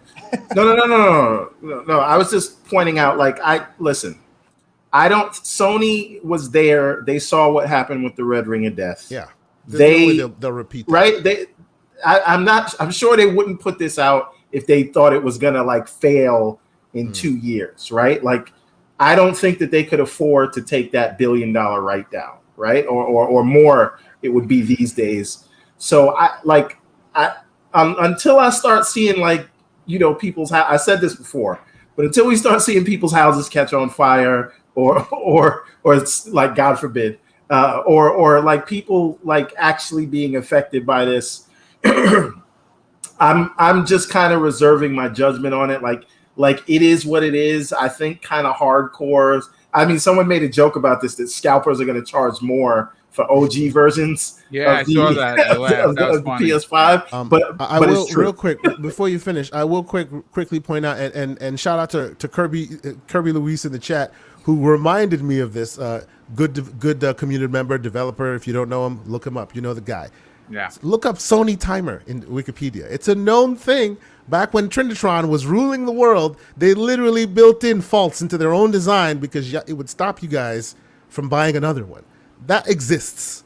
And Sony created it. What if this is a Machiavellian, super cynical plan to say, our people are so on board, we charge them $10 for you need a second job to afford it. Right? PS3, remember? We're charging them $70 for games. Their consoles will break. They'll just buy new ones. Listen, you don't believe it? Look at them. They're also iPhone users. They keep buying them every 2 years. Why not? Hold on. Let's be clear. I buy a new iPhone every year. Exactly. I'm terrible. But and it costs more than a PS5, I got the doesn't Red it? Ring of Death, I could not wait for them to send me one back. So I bought multiple things at a time. So I'm not saying like Xbox people are above this. When you are a stand, I don't think Xbox did that on purpose. What you're saying is that PlayStation might be doing it on purpose. I'm just saying. What if they looked at the data and they read the room and they knew people would just deal with it? I'm just saying, if that's the case, but it's possible. If that's the case, I'm not mad at them. That's all I'm saying. You know, the thing is true. Respect the grift. I'm throwing my hat in the ring before Wandering Dutch gets in here. Sorry, Boom. I'm just jumping in here because this conversation. That's okay. Forget it. That's all right. Let me tell you something. When you've got a career criminal, when they act shady, starting it like that. Wow. Yeah. No, I'm starting it like that.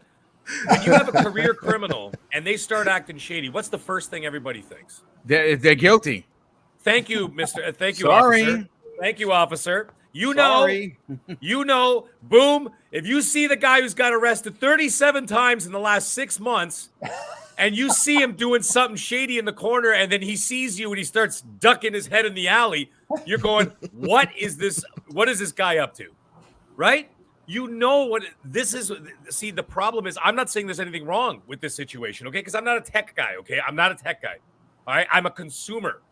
All right, and so I know everything from a consumer standpoint, and I like to think how everybody else thinks, right? Like in terms of like, try to follow like the trends in the market and the mind share. That's more my thing.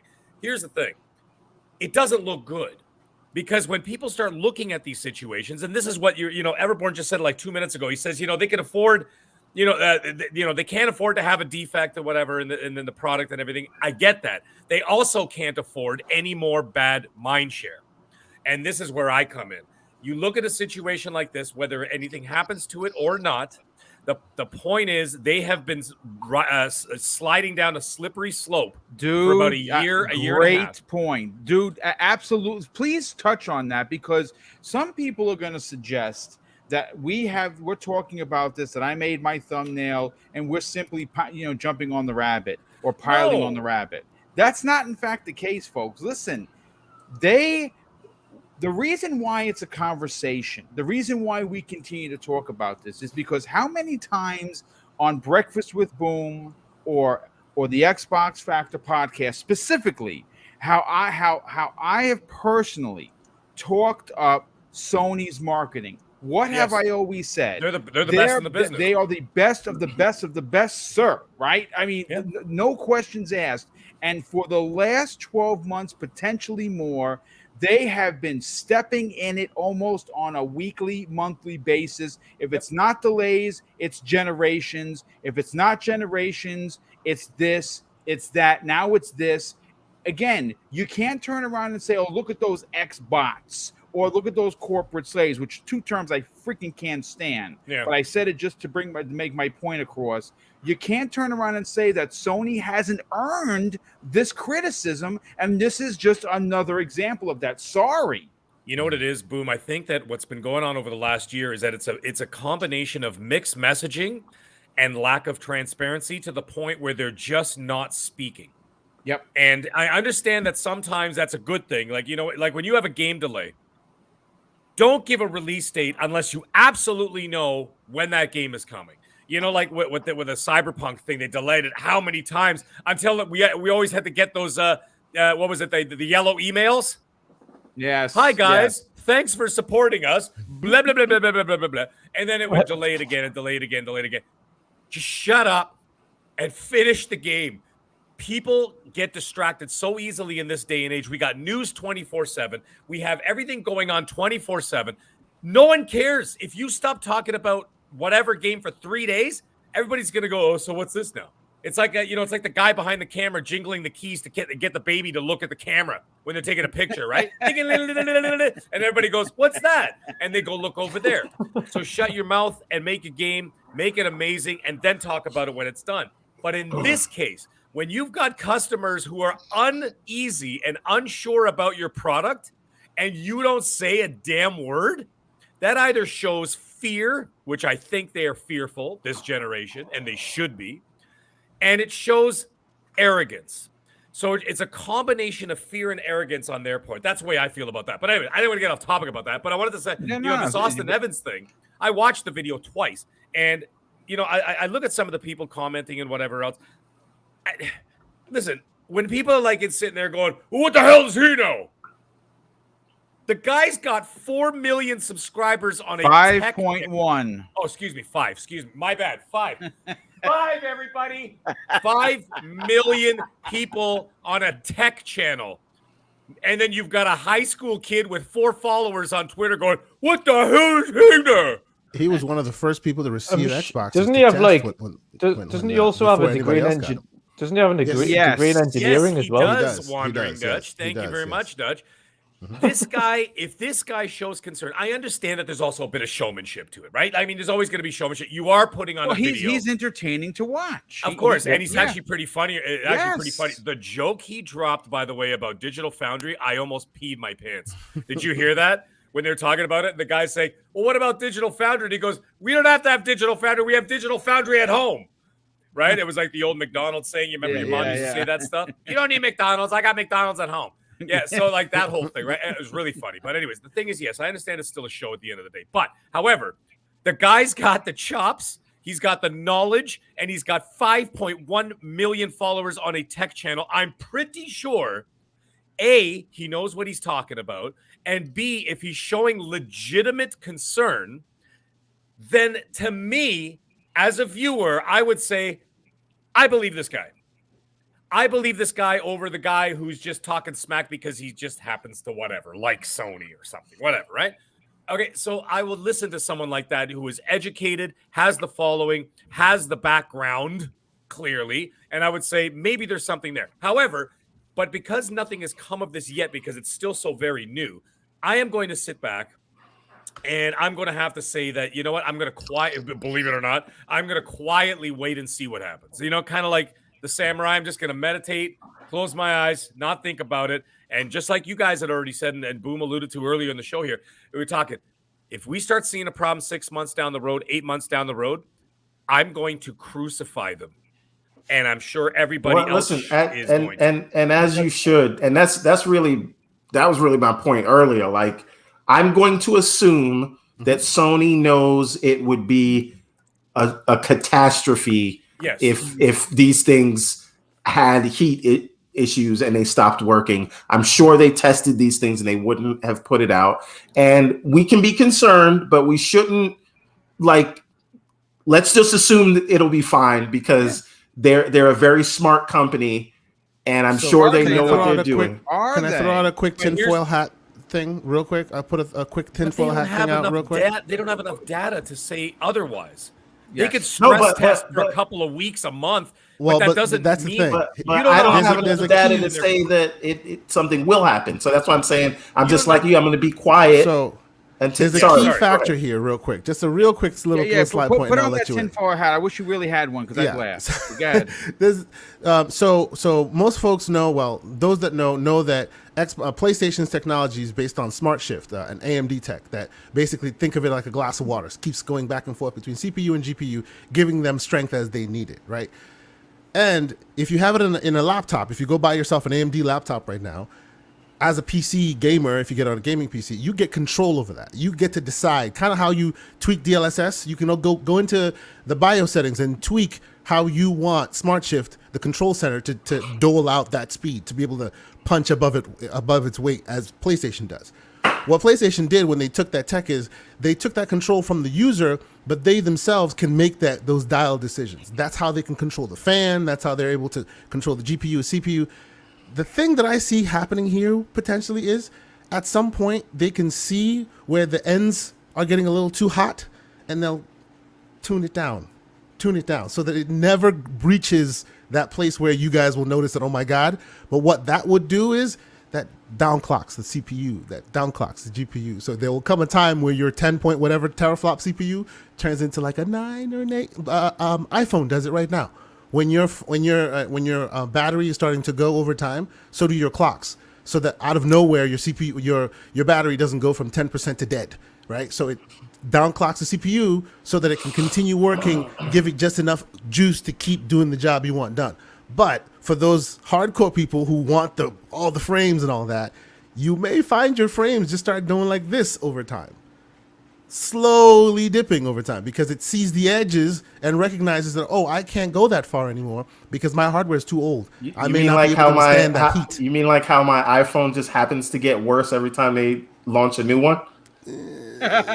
That's my tinfoil hat because there is, it's rated for a certain amount of time, certain amount of heat output, all of that. If it's reaching a place where it's too much, it'll start to throttle itself to stay alive.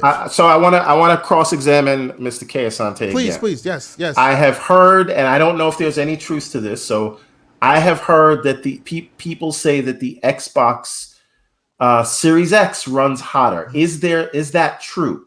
No. Does it output? It should technically be true because I heard, it's then I heard sustained. people saying that they were measuring that with a phone and not. Yeah. So I don't know. Again, I would like someone to explain that. That's right. If you want to have that conversation, again, I would recommend going to that Gamer Nexus video. They literally put the leads on the die. That's as close as you can get without getting like super user access from the manufacturer. And there you can see a lot more. And even they, with as much detail as they get, give you the caveats of, hey, there's margins of error, there's all of this, all of that. So that you'll need all of that data in order to have that full-fledged conversation. I will tell you from Kirby Louise says that is 100% false. Mm-hmm. He says that the Series X is more powerful and consumes less power. Less power. And it sustains it. It keeps it at the same clip, so you know what to cool because it's always at the same level. Whereas this one is hot, cool, depending on what you're running, right? And we're having cooling concern conversations. That's where my tinfoil hat comes up. I'm only using logic here. I'm not saying that it is definitely going to happen. There are smarter, very well-paid engineers that will make sure that this thing stays cool because, as we've established, they're not in the business of selling you hardware. They're in the business of continually selling you software. So why would they sell you a brick piece of hardware? That won't complete their mission. So I don't think that is where we're going to go. But the tinfoil hat, it's worth a thing. It's just worth the conversation. It's a bit of both. Cooling is weird. You know what I mean? It's a bit of both. Like it's both sides. Like my problem is, sorry, one last thing, and I'll shut up. I promise. Please. One last thing is, I'm wondering when they test these. Okay, and you're saying you're running 4 to 5 degrees Celsius, by the way, 4 to 5 degrees Celsius hotter. Yep. Right, and I'm not really concerned about it because I looked at what other experts are saying. They're like, listen, it's not going to affect anything when it's running the software. Yep. Okay, it's not going to burst into flames or anything ridiculous. No. We're talking over time. Probably memory will start to go, things like that. My question is, and it's only a question, is do they account for the fact when they stress test? Do they account for when people? Have you seen some of these people on Twitter? And they shove that where they put it? PS5 into Yeah, a goddamn exactly. shoebox. Yeah, And they're like, there's yeah. my PS5. And I'm like, how is it breathing? Yeah. Yep. Like They it's do. like the Point. fins are sticking out of like a 1946 like wooden cabinet. We And have I'm like, to dude. take their word for it, but they said they definitely stress test them in those areas. Okay, Yes, I'm all asking. consoles I'm do. only asking. I'm not Yeah. saying one or the other. I'm just asking because I'm They curious. definitely to say see, they like, do. I would love to see those myself, but yeah, they say they you know, test like them for great grandma's extended periods of cabinet, time. and they shove it in there, and I'm like, oh my god! And they close the door. What are you doing? Yeah. So now in the chat, Kirby Luis is saying that it's not the SoC that's an issue; it's memory. More the memory, yes. But yes. now, is he saying like memory like RAM or the Memory like RAM, SSD? yes. Okay. Yes, SSD. and SSD to a certain extent. And SSD, because those RAM and SSD are the ones that get used over and over and over and over and over. And they're the ones that wear out over time. They're the ones that need the most cooling. Okay. Specifically the SSD in this case, because the SSD itself does. See, and Kirby said because RAM like it- memory, like RAM. Yeah. The SSD on a console, unlike SSD on a PC, is consistent. Like, as we've spoken about before, when we spoke on the SSD topic originally, it's consistent use. It's not burst use like it is on PC. No. So because it is in consistent use, its longevity, its lifespan is already reduced anyway because of just the way it is built, it's how it is used in the first place. Now, the issue PlayStation had was because of the high clock speeds on the SSD that they had inbuilt with it anyway, it already reduced its lifespan just due to that, just because of the clock speeds they were aiming for. And again, it was overkill. There was absolutely no reason for them to have something like that. And again, if you have a look at the price of these SSDs separately, for even a small amount, a 1 terabit, it's still several £100. And that in itself, and it goes to show, but you also need a heatsink on top of that. A separate heatsink for these SSDs that are in aftermarket. Now, if you're going into the generation, you've had issues with kind of not being able to match your SSDs due to these heat problems, and then you're going into it on a separate note with then reducing the size of your heatsink and then changing out the copper for aluminium, which is less heat conductive. It just doesn't make much sense. Like, it, in terms of a cooling solution internally, why would you replace copper? Understand from a financial perspective, but on another side, you're a multi-billion-dollar corporation. you don't skimp on the things that matter. Like, yeah, See, that's what makes me think they think it doesn't matter as much. That's why I think they think that the rating is still within the green for them.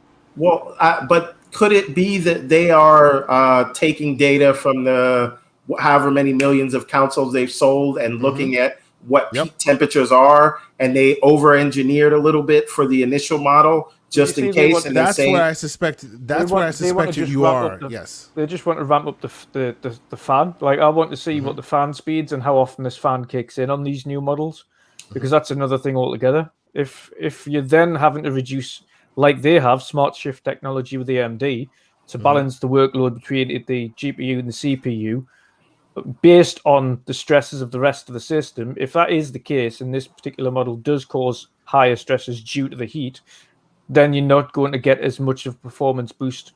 You'll see artifacts and things to the original, yeah. Artifacts, but also over time, you get the degradation.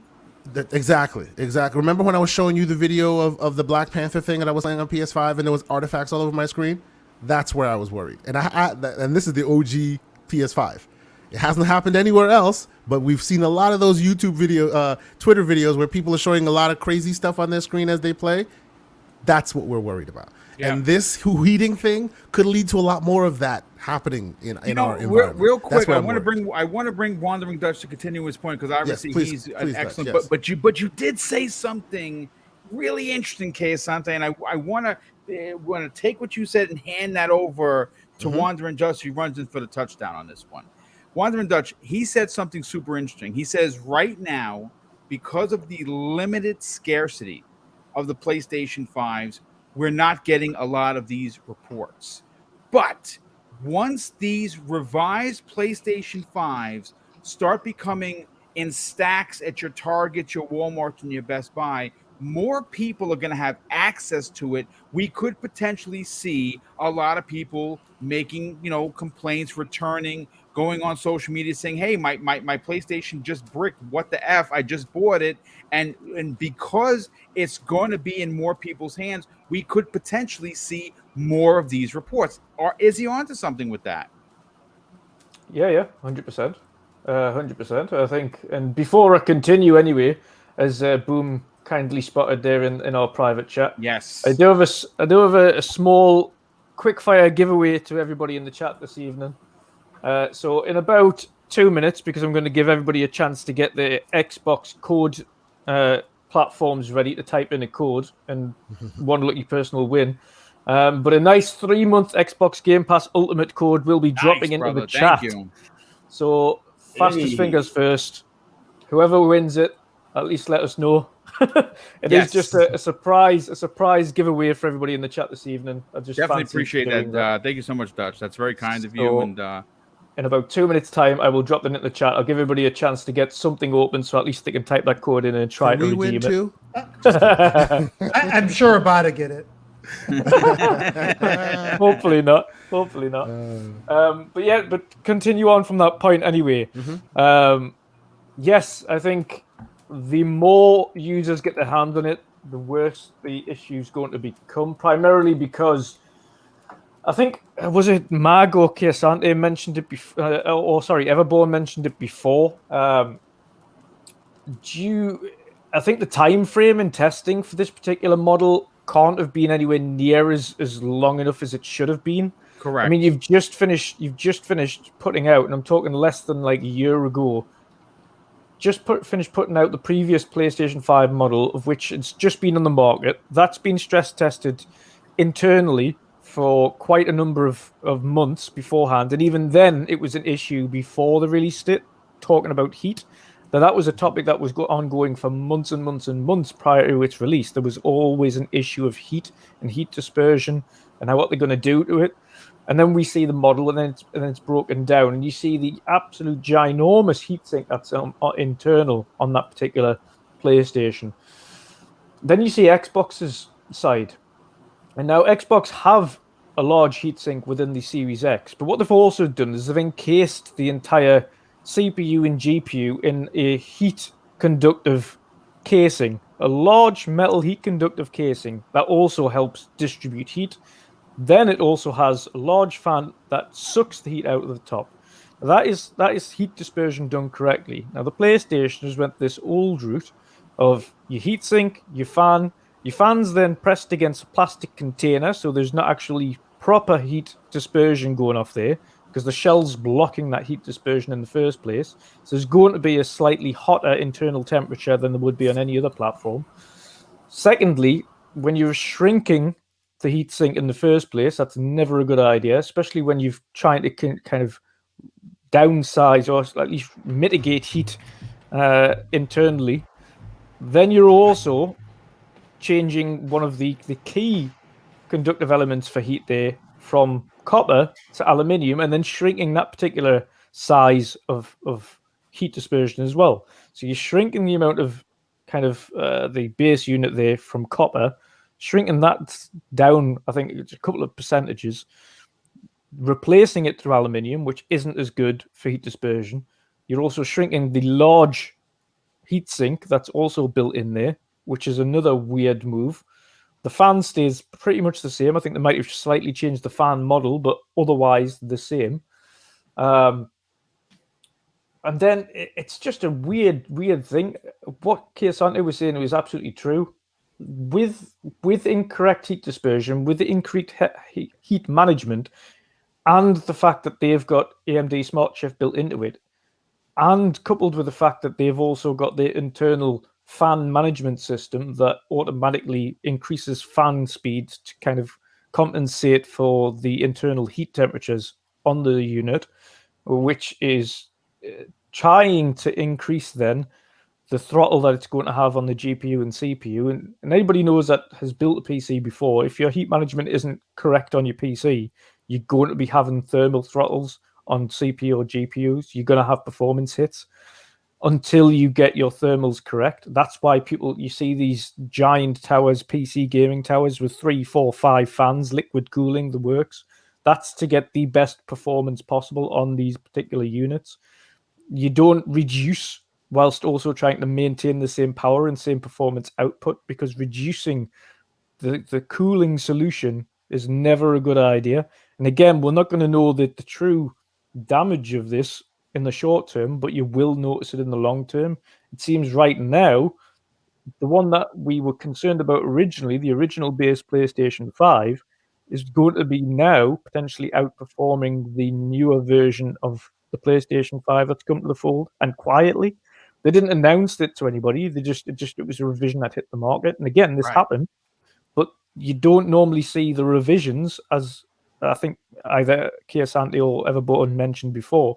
You don't normally see those revisions on the size of the heatsink or the materials used for cooling. You don't see those revisions. What you usually see is, right, we're going to downsize the unit. We're going to try and shave off kind of this giant outer packaging and condense it a little bit whilst also mitigating the heat. They're the kind of things that you see in revisions. You don't see kind of changing in materials and then potentially performance taking a knock because of it. It's a very strange one, but it's something that we're going to have to manage over time and certainly look into it a little bit more, because to me it's a bit the thing that stands out to me primarily isn't the heatsink reduction. It's changing copper for aluminium. That doesn't make any sense. Like, I understand from a financial perspective on Sony's behalf, but that's penny pinching. That's absolutely penny pinching from the highest order for a company of that magnitude to start shaving pennies when it comes to copper versus aluminium. I understand the price of copper is expensive, but we're talking wafer thin sheets here. We're not talking like tons and tons of copper. What if the cross examination? Sorry, and I just because I want to be fair. Go on, Dutch. What if it's not so much about the cost of the aluminum or aluminium, as you guys over the pond would say? What if it's about the scarcity of it? What if they just can't get it now, and so this is a way for them to meet or catch up with some of the demand for the people that want it?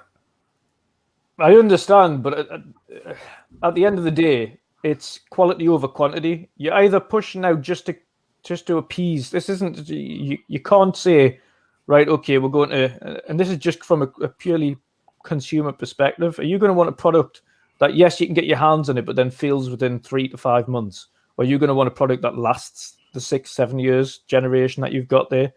Now, at the end of the day, you're going to be happy to wait an extra couple of months for this particular commodity to return to some kind of normal trading, or are you wanting your hands on it now and in several months down the line it fails? Because and also real quick, the parts that they're having a hard time getting, they're still having a hard time getting.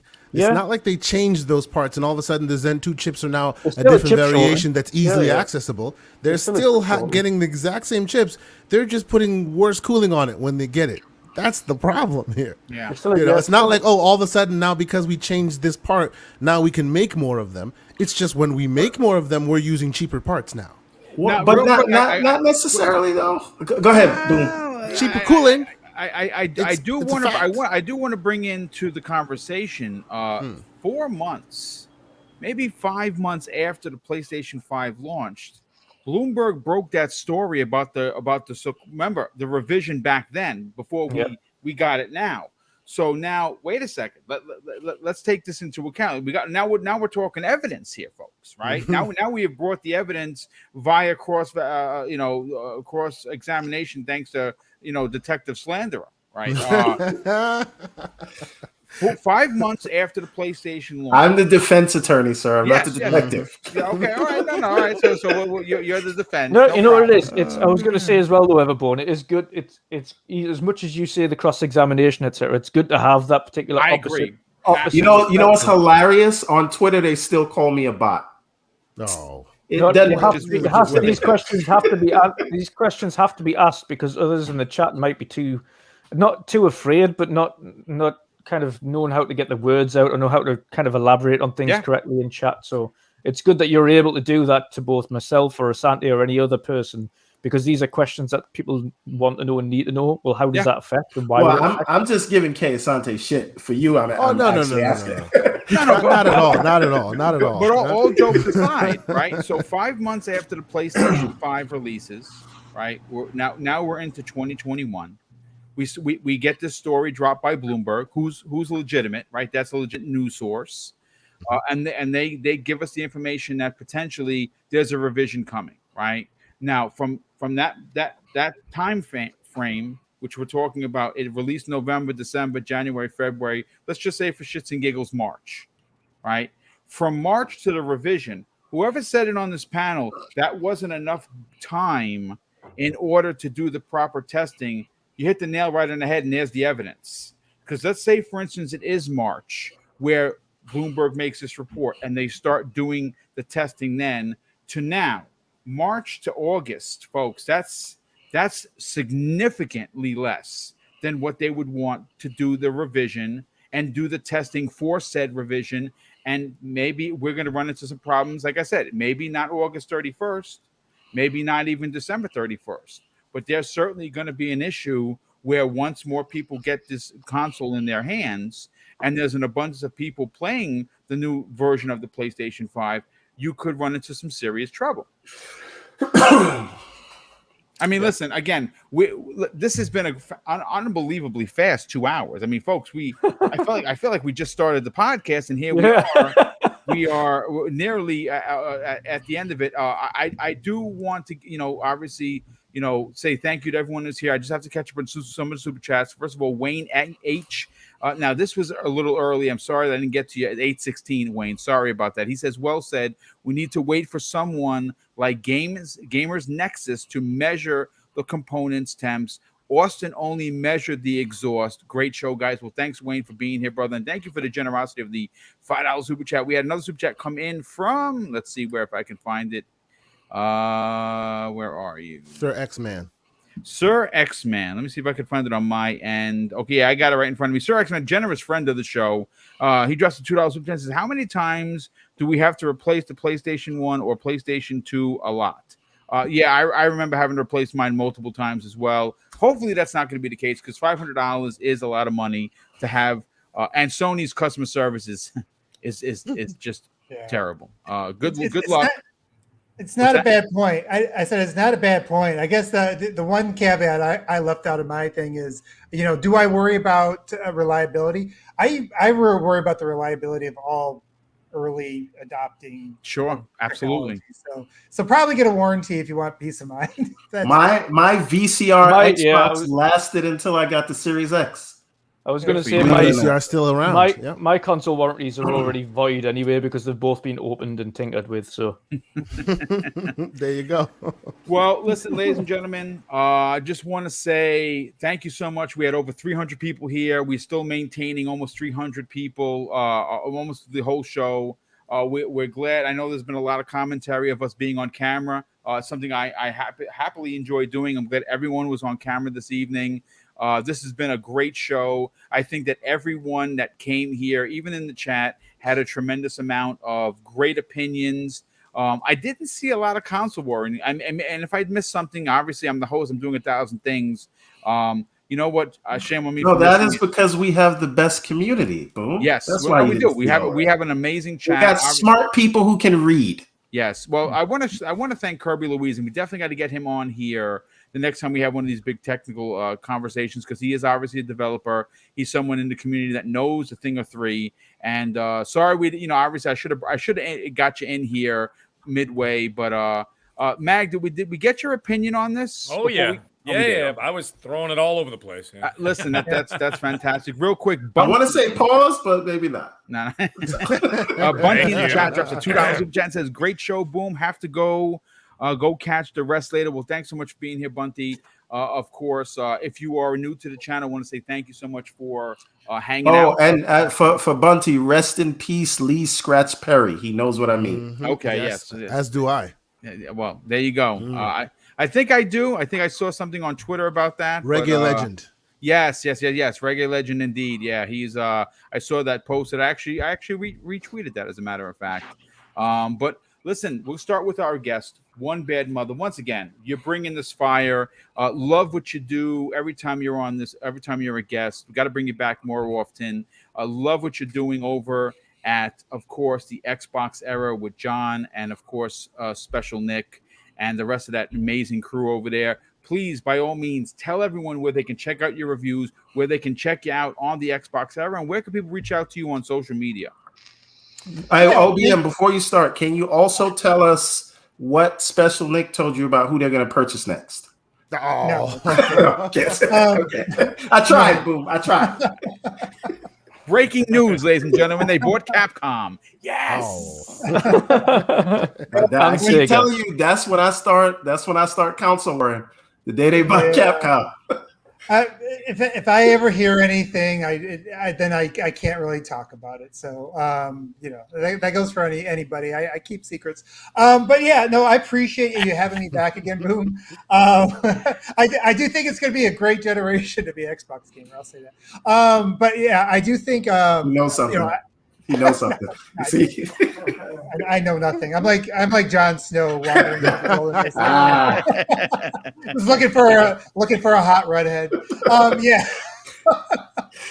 Appreciate you having me back on the show again, Boom, and guest, or rest of your panel here.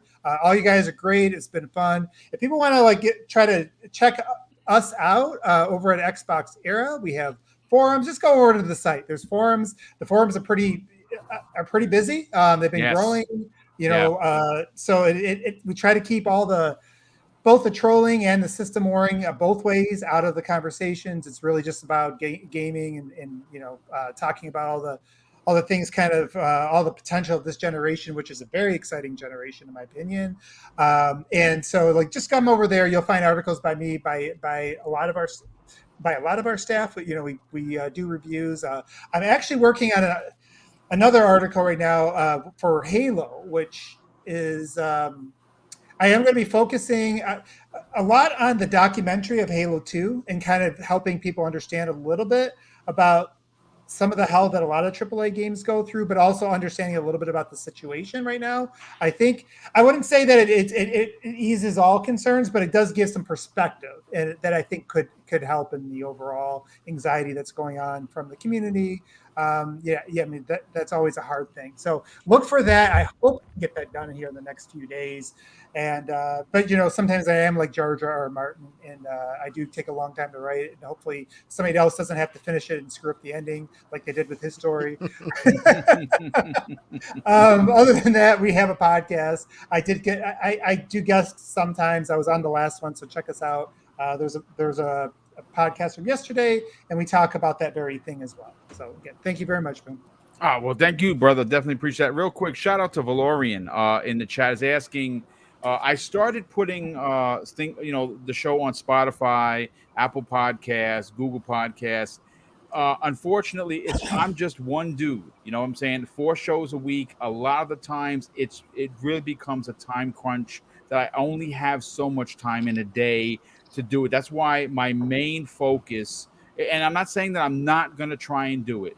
I've been doing it consistently, but a lot of the times with YouTube, when you try to download your own videos, I get a ton of errors, and when I try to upload them to, of course, the one site that I have that spreads them out all over the place, it's always a problem. And again, it's really the time. Again, I don't have any interns. It's just me running the show, and I just run out of time in a day. I still got to figure out how to maintain my household because I'm still retired and my wife is still working. I still have to try to play games and run the channel and write for 4 shows. It's very difficult. And again, it's not an excuse by any stretch of the truth, but it is really what happens. I just don't have enough time, but I will try my best. Valorian, thank you so much for the interest. I will definitely make it my business, especially last week's couple shows and this week, to get them up to date. But of course, Kay Asante, thanks of course for being here, being first. We always talk in the green room prior to getting here. Please tell everyone about what you and the slanderous one, Everborn Saga, have going on. I really gotta, folks, listen. If you trust my opinion, and I think most of you do, you gotta check out On the Real, and you gotta check out the Gaming Circle podcast. These are 2 shows by two people on this panel that put their damnedest into it. And it's always, and I mean always, a great conversation. Please, Keosante, talk about that. Thank you guys so much. Thank you for having me as usual. Being on this panel is always so much fun. It starts my week off right. I always appreciate it. Thank you guys for having me here. We had OBM on the gaming circle last weekend. We had a lot of fun. It always gets crazy. We've started this streak of just like we start with one guest and then we see how it goes before the. I like to pop in there on Saturdays. I love it. It's great. The more we do that, the more. And from now on, I'm going to be putting it into the DMs. Anybody that wants to jump in, surprise me. It's a beautiful thing. I always enjoy it. So we always have great conversations there. And on the reel, it's going to be real good this week. I'm looking forward to it. We tend to have interesting conversations there as well. I'll leave Everborn to expound on where we're going with that guy, but you can find me on Twitter, TKO Asante, wherever you want to find me, both on Xbox, on PlayStation, and on Twitter. If you find me there, you can please subscribe to the videos that we do. And when there are new videos come in, I will post it there, and you will know when we're coming live. We love doing live shows. We love communicating with the chat and all that. So if you're able to join, that's great. And I appreciate anybody who takes the time to jump in. A lot of the community members here have been doing so, and I've been seeing you guys in the chat, and I really appreciate it. So thank you guys. Thank you to the panel. Always coming here with the heat, always having the level-headed conversation, and I always appreciate it. So thank you guys very much, and we'll see you guys next week. Hey, Keosante, I got to call out one thing. You forgot to mention something. Everybody that's listening that hasn't caught your show from the weekend needs to go there so you can look at Pokemon in a whole new way. Yeah. Oh my God, yeah. I just want to equal rights for Pokemon. I want to thank Slow Mo Backslap for keeping up the slander in my absence. Man, that was amazing. He blew my mind with that one. Oh my goodness! I just speaking of Pokemon, I just found all of these. Oh yes, look at that! You. Nice. Save those things, man. They might be worth something. Hey, speaking of Pokemon, house with those things. Yeah, we didn't talk about this, but I'm very excited for that Doki V game. The Doki V. Oh boy! Yeah. I tell you what I'm excited for is to get back to Animal Crossing, folks, because I'm a man addicted. I'm loving it. You know why I'm loving it? Not the game itself is very redundant, right? But it's because I'm playing with Mrs. Boom that makes it special. Like when we first started dating, we spent a lot of time playing Champions of Norath, Baldur's Gate 1 and 2, Champions of Norath 1 and 2. We even played the Fallout isometric game. I forgot the name of it, man. She would probably know immediately the name of it. But it just so getting a chance to hang out. She's playing on the big TV. I'm playing on a little screen. It's just cool. If you play with your significant other and you have a relationship like Mrs. Boom and I, it's just special times, folks. But listen, enough of that. Wandering Dutch, let's get you on out of here, brother. Great, incredible, well-detailed review of Song of Iron. If you missed it on Dutch's channel, my God, you got to check it out. He posted that today. Both him, of course, Archimedes, the Indie Gamer, and several other smaller community members were very fortunate enough that we were privy. And this was crazy. We had the game 2 weeks ago, folks. Yeah. And I've been holding it in, and we finally can talk about it. It's been really hard not to talk about it. Yeah, especially because it's so damn good. But please, by all means, sell your brand there, Dutch, and tell everyone where they can reach out to you on social media. Definitely, yeah. Thank you again, and also again, same to yourself, Boom. Awesome review. Thank you, sir. One thing I really liked about kind of everybody's reviews is they were all very different perspectives and the way that they're reviewed, which was really nice to see.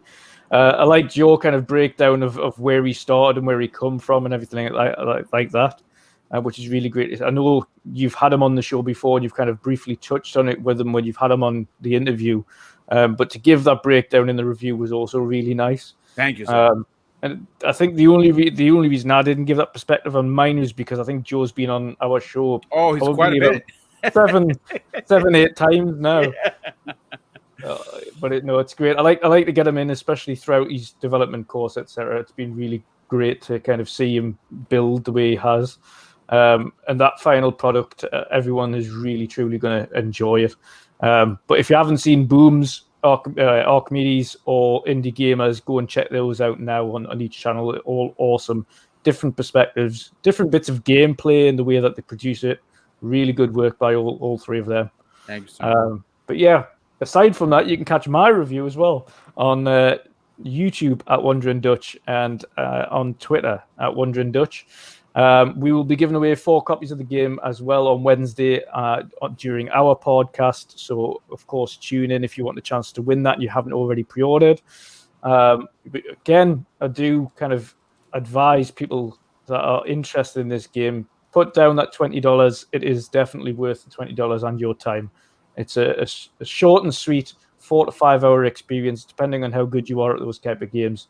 But it does have replayability. There are kind of hidden features and things that you can, after you finish the game, you can go back, play it again, and unlock different things that you can't unlock without finishing the game. So definitely go and do that.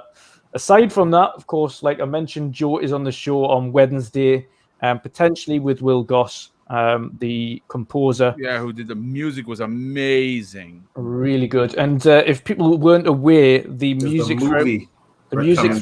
there's a short as well coming tomorrow.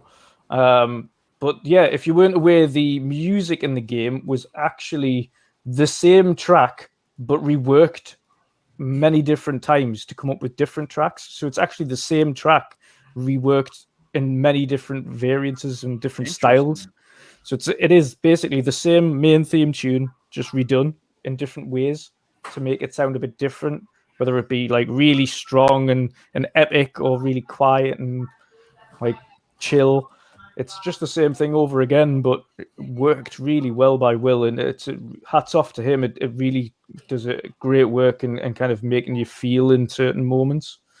But aside from that, I also have Kalichi Upakami for the ID at Xbox game Stormright, which comes out next year. Nice. Definitely check that out as well, because that looks really good. It's an open world action adventure RPG game as well created. It's a small developer from the UK that is producing this one.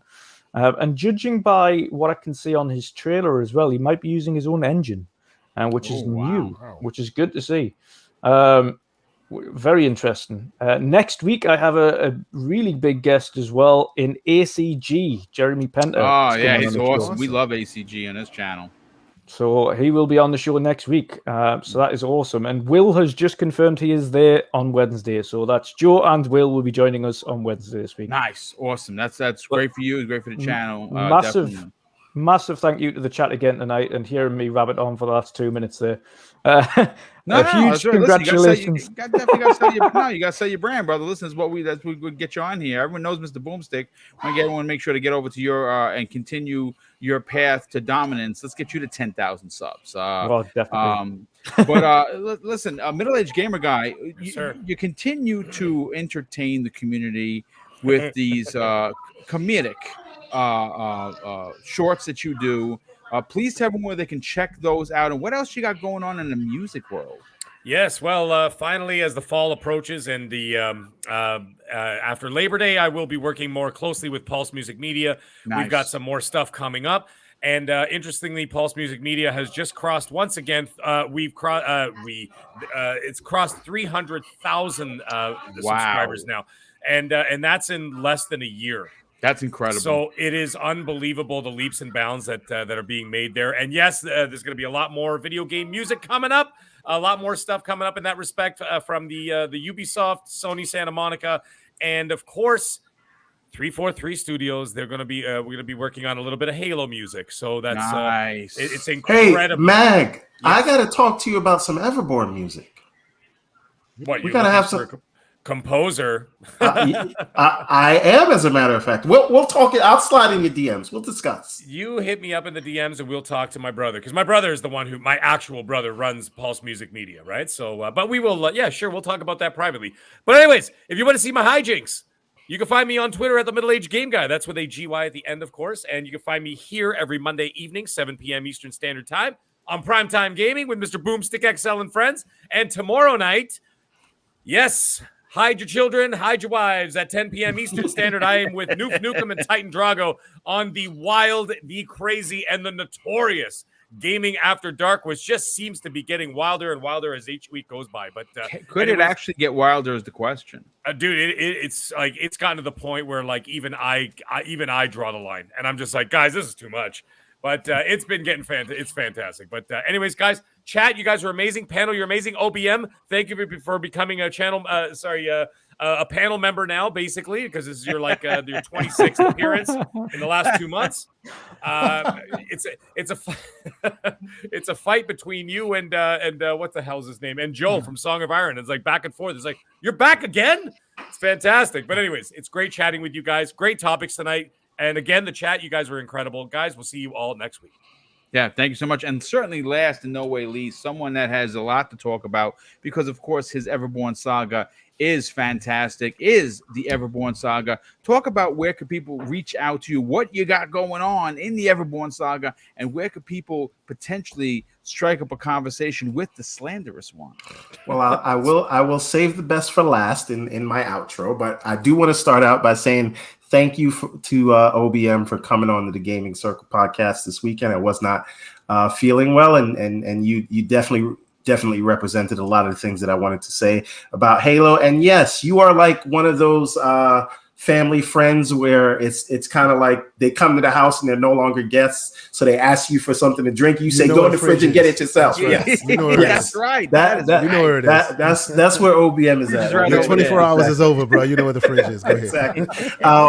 But yeah, you can find me at Everborn Saga everywhere: Xbox, PlayStation, Steam, Instagram, Facebook, TikTok. I've only done one TikTok when I was doing the Kickstarter, but you can still find me there. Most active on Twitter. I try to follow everyone who follows me. Very active there, so you can talk to me there. DMs are open, and so on and so forth. And every Thursday, you can catch me and Kay Asante and my brother, Exodus LeVar Johnson. Actual brother, yes. Yes, actual brother. Doing the On the Rio, where it's like this, but we talk about TV and movies and things like that. And we will be discussing the new Witcher cartoon movie that was on Netflix this past week. Very good. We'll also be discussing, I'm just letting you know about this now, Kay Asante, Clickbait. Very good miniseries from Netflix. Only 8 episodes, so you might want to get to watching that before Thursday. Very giving me very homework in the interesting, very interesting thing. And obviously we'll be discussing MCU stuff and how no one cares about Eternals anymore because of that Spider-Man trailer. But anyway, the real thing I wanted to talk about, you can catch me at Everborn Saga everywhere, especially everbornsaga.com, where on September 13th we will be releasing this chapter 4. Nice, dude. Very nice. Of Prince of Arcadia. Just take a look at some of this artwork. Very sweet. We're not messing around. So this will be available September 13th on the website. You can order it. Every copy comes signed by myself with a letter, very nicely packaged. And we have a new series, The Redlands, also launching very soon. But this is the end of the battle at Wildwood Gate arc. So if you want to see how that battle ends and who wins, Godwin or Baltimore, this is where it happens, and then things kind of get crazy from there. So Prince of Arcadia chapter 4, September 13th. You heard it here first. So thank you again, everybody, and thanks for everybody that has been supporting this journey, and this book does not disappoint. So great panel, great show, and I will now be Everborn, the Sony apologist saga. Well, going forward. Big thank you to you. Obviously, everyone on the panel completely knocked it out of the park. I want to say thank you for the super chats that have come in. Obviously, it's because of those channel memberships and super chats that we were able to do the big giveaways, and we're doing a big one tomorrow. Tune in tomorrow, 12 p.m. Eastern Standard Time, where you can win one of 10 copies or a $25 gift card to purchase Song of Iron on Xbox or Steam or wherever you want to play your games. And of course, I'll close out the show with something that's important to me. Hopefully one day it'll be important to you. And that's something that my dad taught us when we were kids. And I think now more than ever, it's super relevant. He said, son, treat others how you want to be treated. Also, it doesn't cost anything to be nice. You live by those rules, and I can guarantee you're going to have an awesome day. So take care, everyone, and we'll see you next week on the newest episode of Primetime Gaming with Mr. Boomstick and Friends.